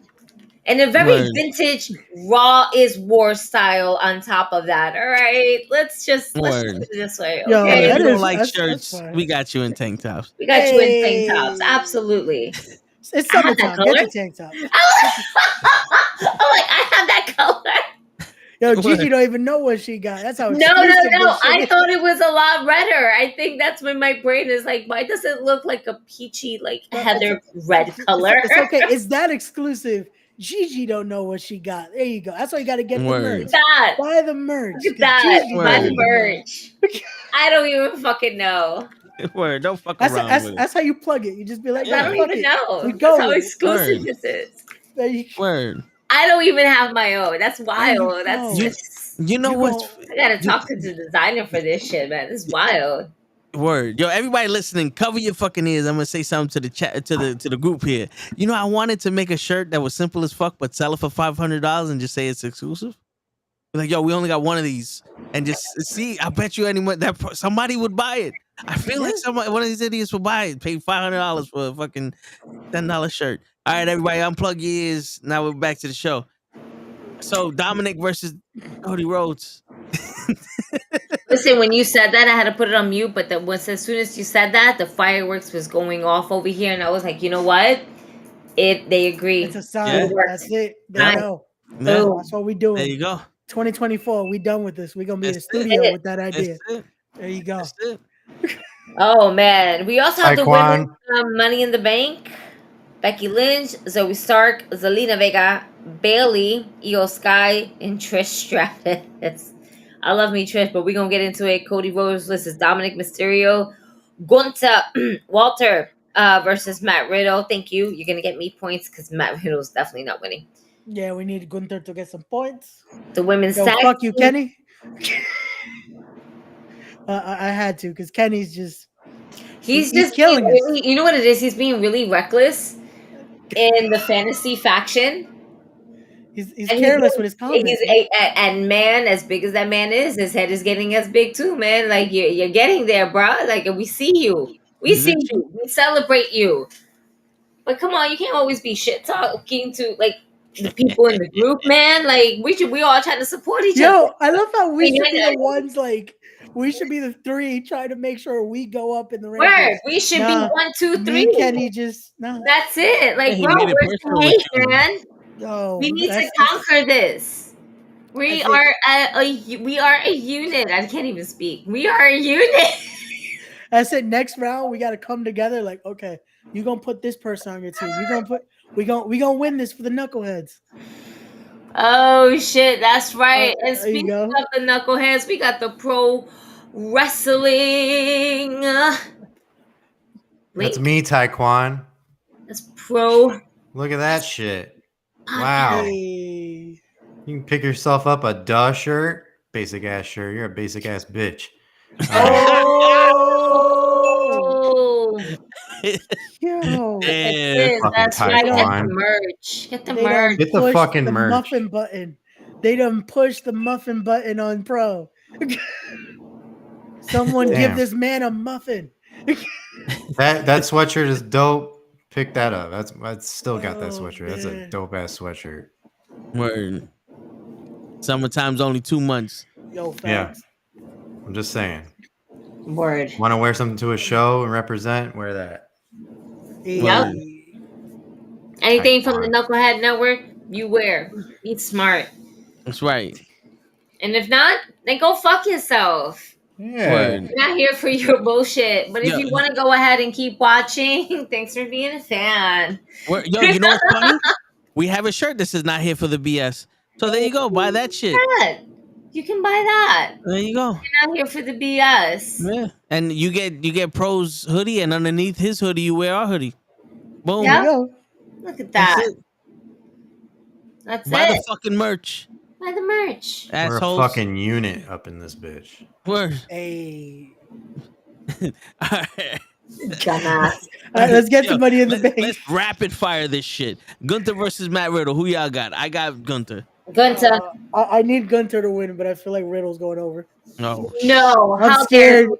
I'm Okay. scared Riddle's going. I am Why? not scared. What? Why? I am not scared of my ring. All right. The only reason I'm scared Riddle's going over is if that Randy rumor is true. I feel like that evens the odds. Negative. Riddle as IC champion. Nah. Gunter. Yeah. I need Gunter to win. I need points. I hear you. Gunter is gonna go over. That's it. I'm getting my captain. Old captain is getting me my points. All right, because my points as my captain gets extra points, so he shall go over. That's it.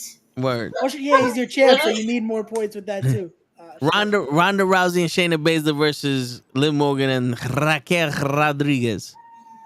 I'm gonna pick Raquel and Liv Morgan just because I don't like Ronda Rousey. Just so Kenny can't get the points, I'm going over Raquel and Liv because that's more points for Kenny. So fuck you, Kenny. You're not here to defend yourself. Bitch. I want the comeback story. I want that whole underdog story where Liv Morgan is gonna basically get that pin. And it doesn't even need to be on Ronda, although it could be on Ronda, but I think it would be fun if it would be on Shayna. So yeah, no, I'm going with Raquel and Liv. Who you got, Pro? I got Gunther.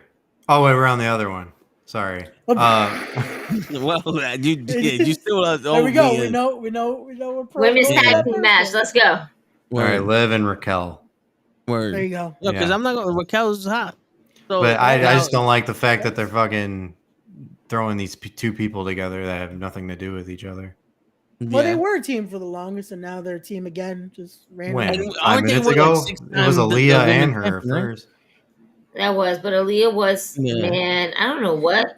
Raquel's like a Aaliyah tag team champion, man.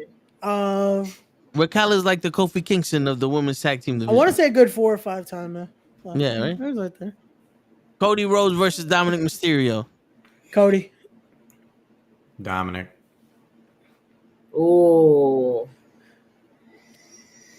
Oh man. Well, I don't know if Mommy's gonna be. Is Mommy gonna be by ringside? Yeah, Mommy has to be by ringside. It says with Rhea Ripley. With Rhea Ripley. Yes. Oh man. Oh no. No. Oh, why do I see Brandy Rose coming out in the ring? Oh no. They got the dog. They showed the dog. They started with Pharaoh. That's no. This is your storytelling that you're talking about. I see it, but I also see absolute fucking Ricky Starks. No way. Oh man, no, great, good. That was good. That was good. I like that. That was good. No, but I'm going to enjoy Rhea Ripley hurting Brandy Rose. Yeah. Can I get points for that? Yo, just beats the shit out of her. That's it. That'd be crazy. But I feel like we're going to get Brandy Rose, and therefore it's going to even up the odds, and Cody's going to go over. Who the hell told you this was open mic night, bitch? Dom just needs to have a good match, though. Like we said yesterday. As long as she doesn't get on the microphone, I am okay. I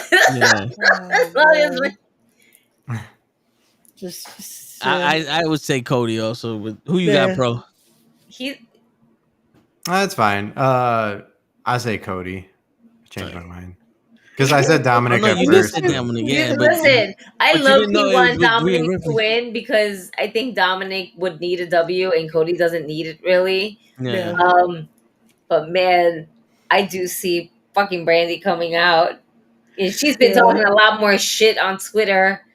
Like, she better not touch my man. Like, oh God, here we go. Yo, you know it's bad. You know it's bad. You know it's bad when you're supposed to be the baby face and the whole fucking arena is telling you to shut the fuck up. Mm-hmm. While the heel, he's like, see, it's not just me. Everybody thinks this. They know I'm right. And I don't want that to happen because I don't think we need that. We don't need it. I don't need her on the mic. And in all honesty, I don't think I really need her in the ring, but to even the playing field, and of course we're gonna have at least one. Yeah. Just one. I don't think the WWE fans have the balls to do that shit. No, they'll be too invested in the story. They'll pop because it'll be the oh, she's back. No, the shut the fuck up shit. I don't think they have the balls to do that. WWE? Yeah. I don't think the fans have, yeah. No, because she's loved. Yes, but not. She's loved, but at the same time, if it gets up to the point where she's fucking annoying as shit, they're gonna let her know that she's fucking annoying as shit. Yeah. WWE can't go to Philly if they have her on screen. Word. WWE can't go to Philly because Philly will do it. Philly don't give a fuck. So that's why they never came to the Bronx. She would have got shot. Mm-hmm. I had their bow. Can we try to make the Bronx a little bit better so they can make it to the Bronx? Like shit, man. They ain't no parking over here, but still. No. Taping or something. All right, Zelina Vega, Becky Lynch, Zoe Starks, Bayley, Io Sky, Trish Stratus, Women's Money in the Bank ladder match. Who you got? I'm gonna go last. Yo, every bone in my body wants to say Bayley, but I think Io Sky got this. I want to give it to Zoe Starks. I feel like you could build something there of Trish being like, oh, so, okay, so now you're gonna give me the briefcase, right? You're gonna give me the briefcase, right? I was thinking the similar thing with Bayley and Io. That would be good too. Have that conflicting that it's like, no, it's my moment. Like there's something you could do there. You could build something off of that. And besides, Io every week she promotes us. Remember, I speak fluent the Japanese. I know what she's saying. Right.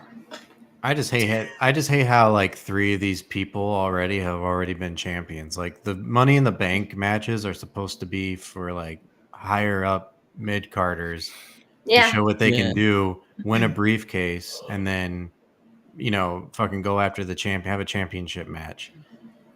So with that being said, I don't like the nostalgia grab of Trish Stratus. Becky's she's done everything. I don't know why she needs more. Bayley's done everything, so I'm gonna say Io. And Io does rhyme with toe. Yeah. Okay. What? That's what Taquan said. Io rhymes with toe. It's a haiku. No. I'm not drunk enough for this. No. But I'll tell you one thing, bro. I think Bayley, if she did win this, would do a lot more with it than Trish or Becky. Because Bayley is at least innovative when they give her something to do, she's innovative with it. Did Bayley win a Money in the Bank already? I don't think so. In her career? I don't think so. Not that I can recall now. Okay. Neither has Becky. No. Okay. They don't need it. In 2019. Who took one? Bayley won it in 20? Hold on. Now we have to look this up. Let's double check the facts. I know it was Royal Rumble that she won, that she took someone's place, but I don't know if she's Money in the Bank. Because I feel like we would have known, like she would have won. Ding dong, hello, I miss Money in the Bank. I feel like we would have remembered something about that. Yeah. Shit. And she cashed it in on Charlotte Flair. That same night or something? It says on a SmackDown. Oh, no wonder we on a house she show. Still the hugger? You might, she might have been. Yeah, it looks like it. Now she was still the hugger. Okay. Yeah, no, I remember now. So that don't count. No, but so Bayley won one. Done. Becky, never. Zoe Starks, obviously never. Same thing with Vega, Io Sky. And yes, believe it or not, Trish Stratus. Does Trish Stratus needs to win this? Absolutely not. But it shows that she can still go in the ring, and she probably just wanted to be in this match. to actually say, at least I was in a Money in the Bank ladder match. I think this is something more off of for Trish to say I was in a ladder match. You know, because you never saw Trish Stratus involved with any ladders whatsoever. Yeah. And they took a lot from Trish. Yeah. Trish versus Sasha Banks. Trish being the tag team champion with Lita. There was a lot of shit that she missed. I think this is also like them using her, but her also putting her influence. Like, I want to be there. I don't want to win. I just want to be there to be part of a ladder match. A Money in the Bank women's ladder match to say something underneath my belt. Like, I participated in this. Yeah. You know? So I think for that part, I would like to see it because I've always been a fan of Trish Stratus. Is she really taking anybody else's spot on the women's division? No, not really. Yeah, because I don't think there's anyone else you could have put in there outside Piper, of her. Nikki Cross. Is Piper never still alive? She is. Whoever. What was it? Who's that Chinese? Who's that Chinese girl? I thought Piper was injured for a second. She might. I think she might. Yeah, I think she is. Zia Lee, yeah. Yeah, but this is the thing. Zia Lee needs a whole new character change. They need to bring in Bo. Right? That's his name? Bo? B-A-O? Wow. Yeah, Bo. He had the white face, the black, red paint. I don't know. Mia Yim. The guy we still forget about on NXT. So you posted something earlier today, Dave, that Mia Yim and who else was like thinking about having a collaboration to have an all-woman show? Liv Morgan. I knew it was a blonde. I was like Natalia, and I was like, nah, she ain't got the balls to say some wild shit like that. Like, oh, my bad. Because was coming down the block right now. Like, yo. Oh wow. Oh, that's not because that's some Hindu shit. Word. That's some Bollywood shit. Yo. Yo, that's Fast and the Furious 10.5. Bollywood version. Bollywood. Dominic Toretto. Yo, that's wild. I'm gonna have to go with Io Sky. I would love Zelina Vega to win. Why? Because she's a body and I'm biased and I stand by my body people at all times. Yeah. If she pulls it, that's amazing. But the real story is not with Zelina Vega right now. The real story is actually Io Sky and Asuka. Yeah. For the long run. And that is the match that needs to happen. Because first and foremost, their promos are going to be absolutely insane because they're cutting their promos in their native language. And I get me closed caption. All right. Get me that fucking, like, what they fucking said. I don't want it live on Raw. I just need a Japanese interpreter that's going to be there for each of them. I need 2 Japanese interpreters. One for Io, one for Asuka. And I want them to deliver it. And I want that shit to be epic. I want this to be a whole fucking anime. An anime Kill Bill movie. All right? That's what I fucking want. That would be great. That would be great. All right. And you will completely satisfy my soul if you fucking just have like the Japan fucking drums, just like music in the background. Because I saw one of Asuka matches like off that shit, and I was like, yo, that's fucking dope. No. But they're not that dramatic. We're not. Well, we remember the last time they had a drum match. They just put drums around the ring. Apollo Crews and was it Biggie? This man Apollo Crews was Wakanda forever. And he wanted a drum match. I remember that. God, I can't believe that. Weak. And they didn't even use them. They didn't even use any of the instrument. I'm done. Then he went to NXT and he's like, hello, I'm Apollo. That shit is funny. And now he's back on the main roster doing nothing. Yep. Doing nothing. You gotta love it. Poor Apollo. Surprised he just didn't go to me. Why are you gay?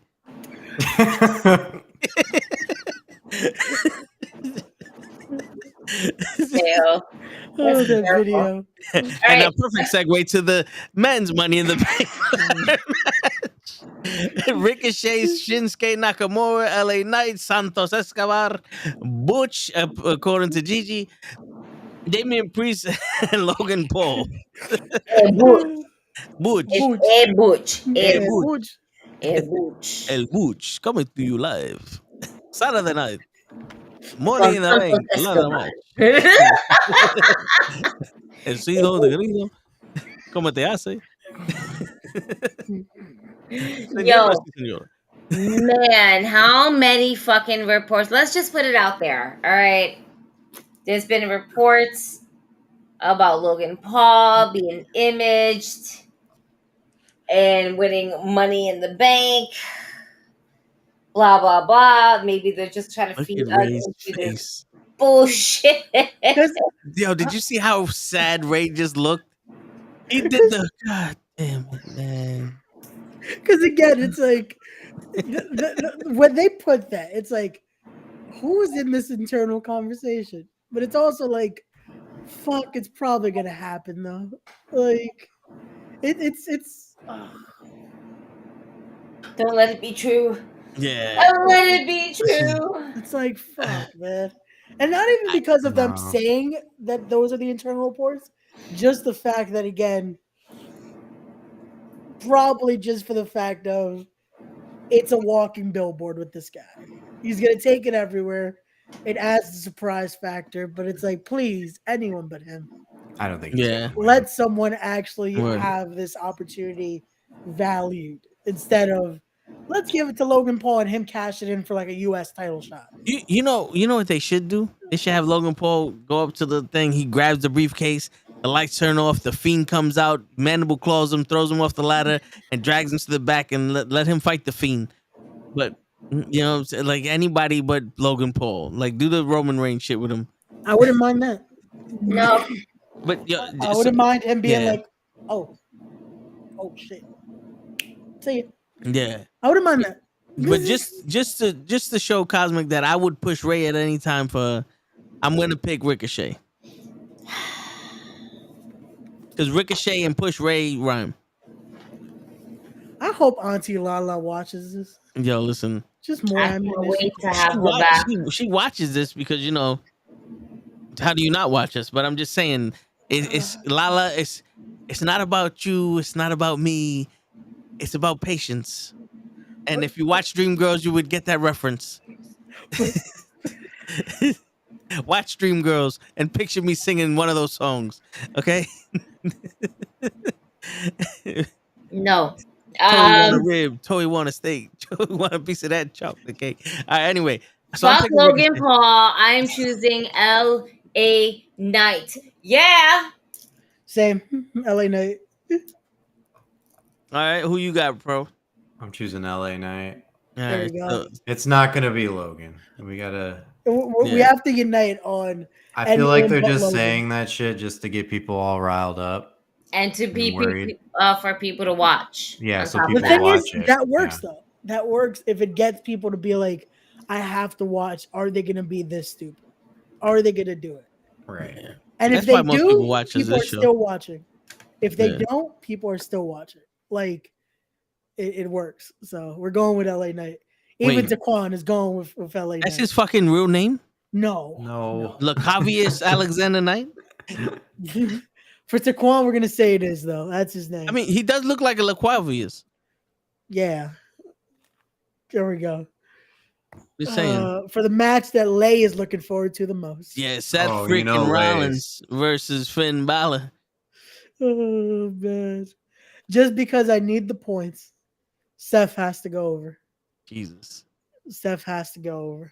Just because, as a man, Finn Balor. I thought there was going to be like a big explanation.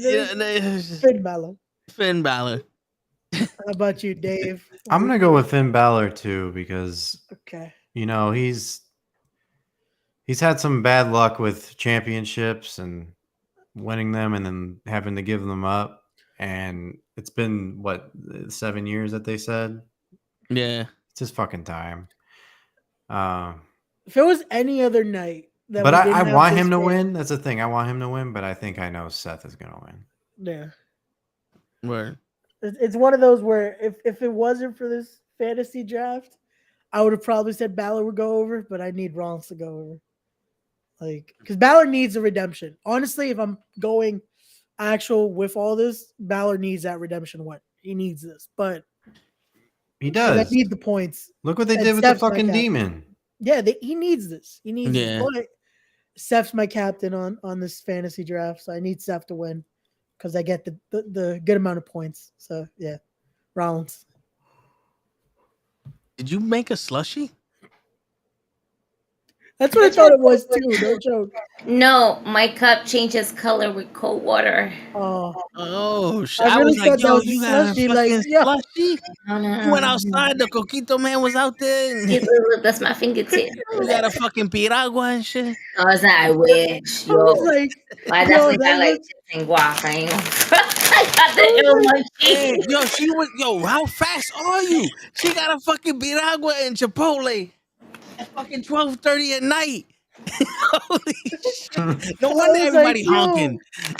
Piragua man. That's why they coming on the block all the time. Word. I was like, yo, that piragua looks so good right now. They're bumping hard. They're just letting you know they're going around the block, man. That's why they got all that fucking.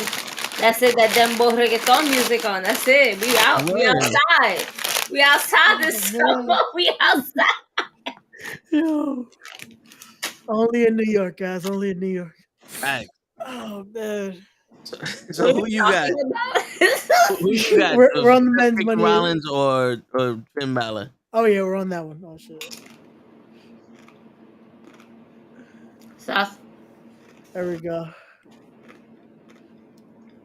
Because I don't know, maybe. So my brain just no, maybe. What? No, Gigi, stay on Rollins.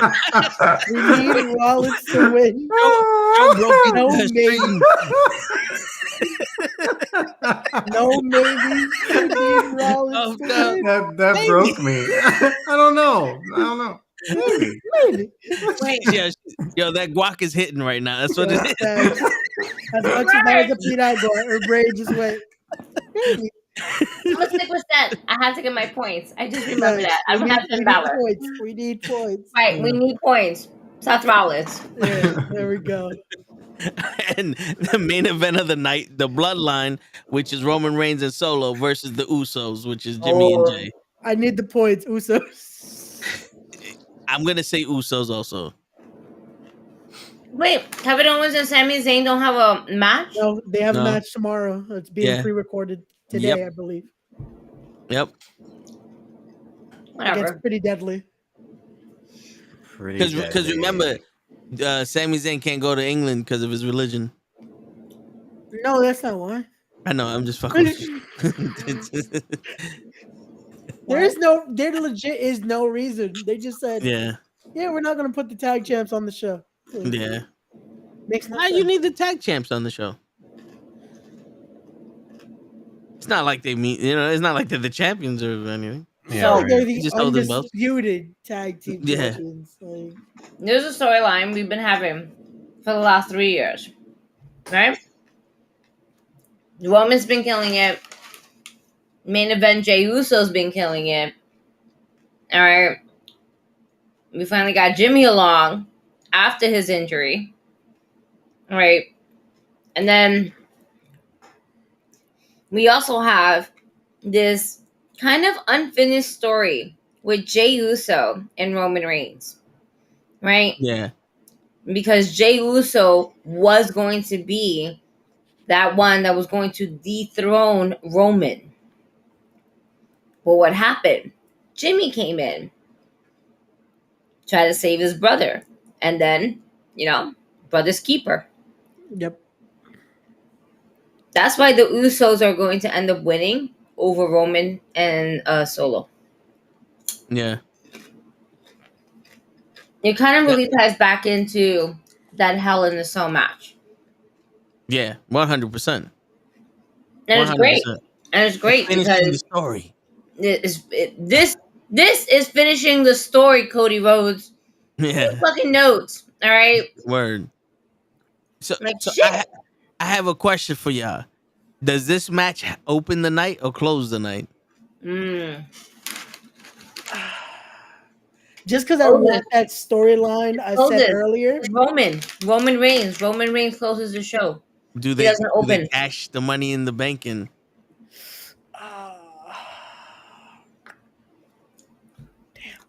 I think it might be the main event. There's nobody's cashing in tonight. I mean, I'm no. Yeah.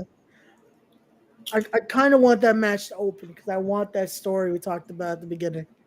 I feel like Roman's gonna send Solo to be like, "Go get me my briefcase," so they can't cash in on me.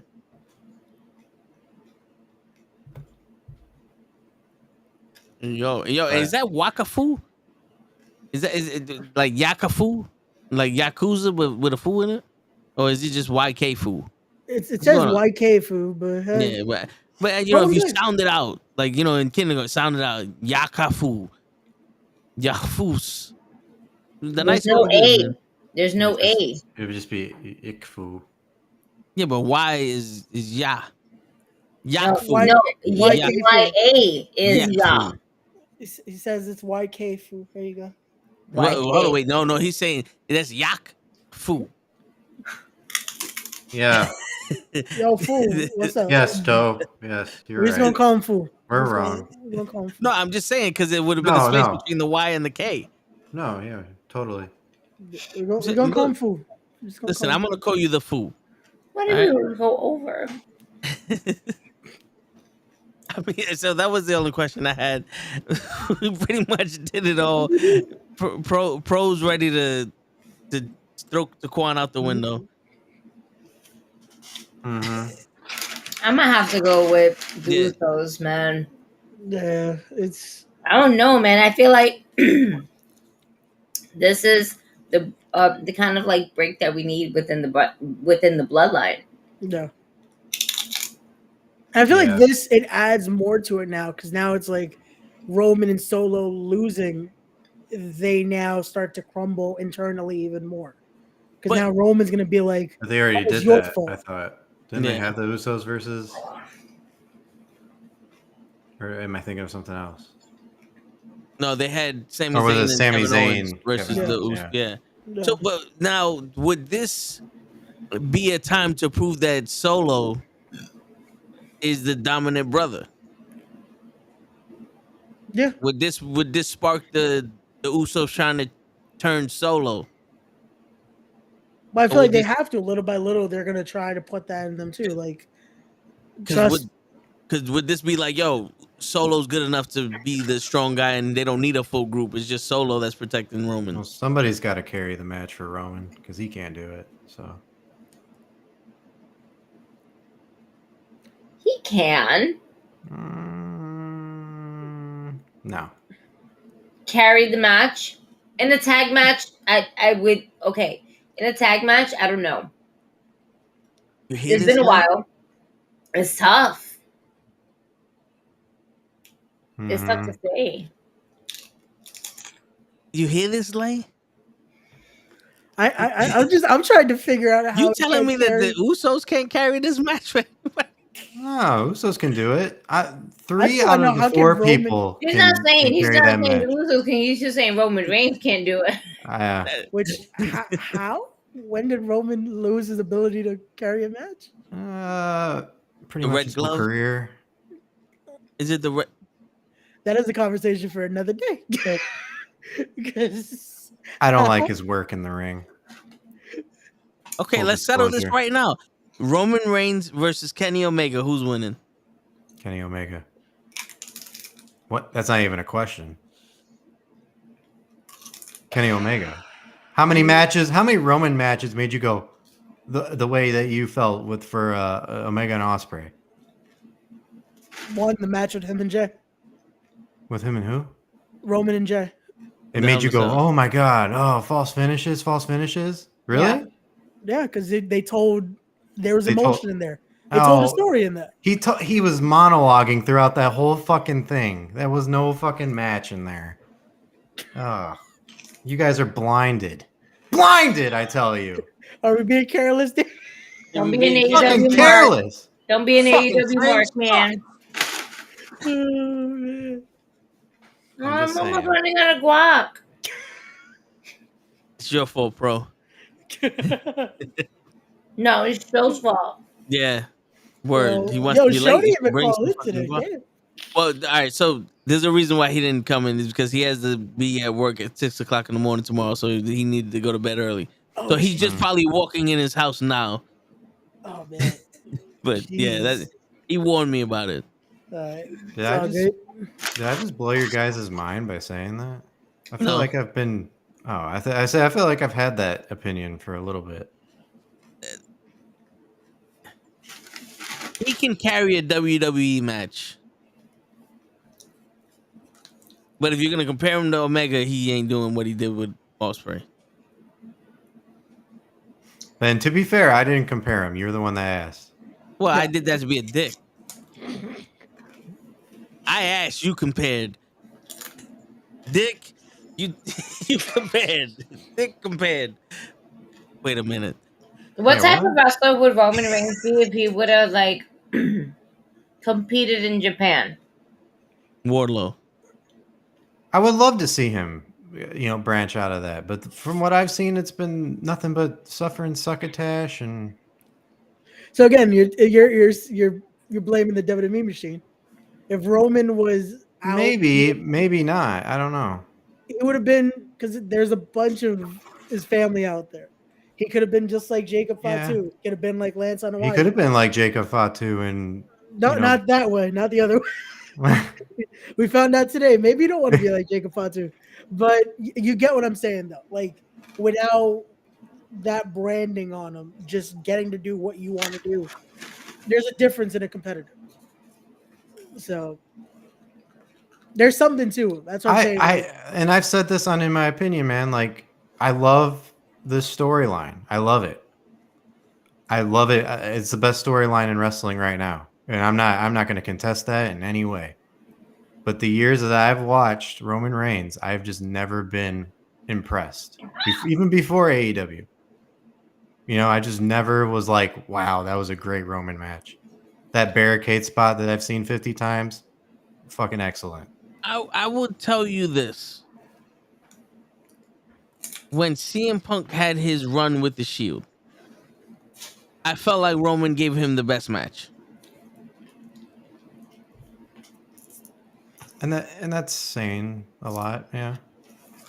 Just because it felt like Moxley and Rollins kind of were being pushed to the back, and this is when Roman was starting to become the star that WWE wanted him to be. You know what I'm saying? So it kind of felt like this one meant more. No. Because that was the test. That was to see, is this going to be a guy we can put? And him hanging in there, which again, that's usually the test. Can you hang with the guy? Which Punk was at that point.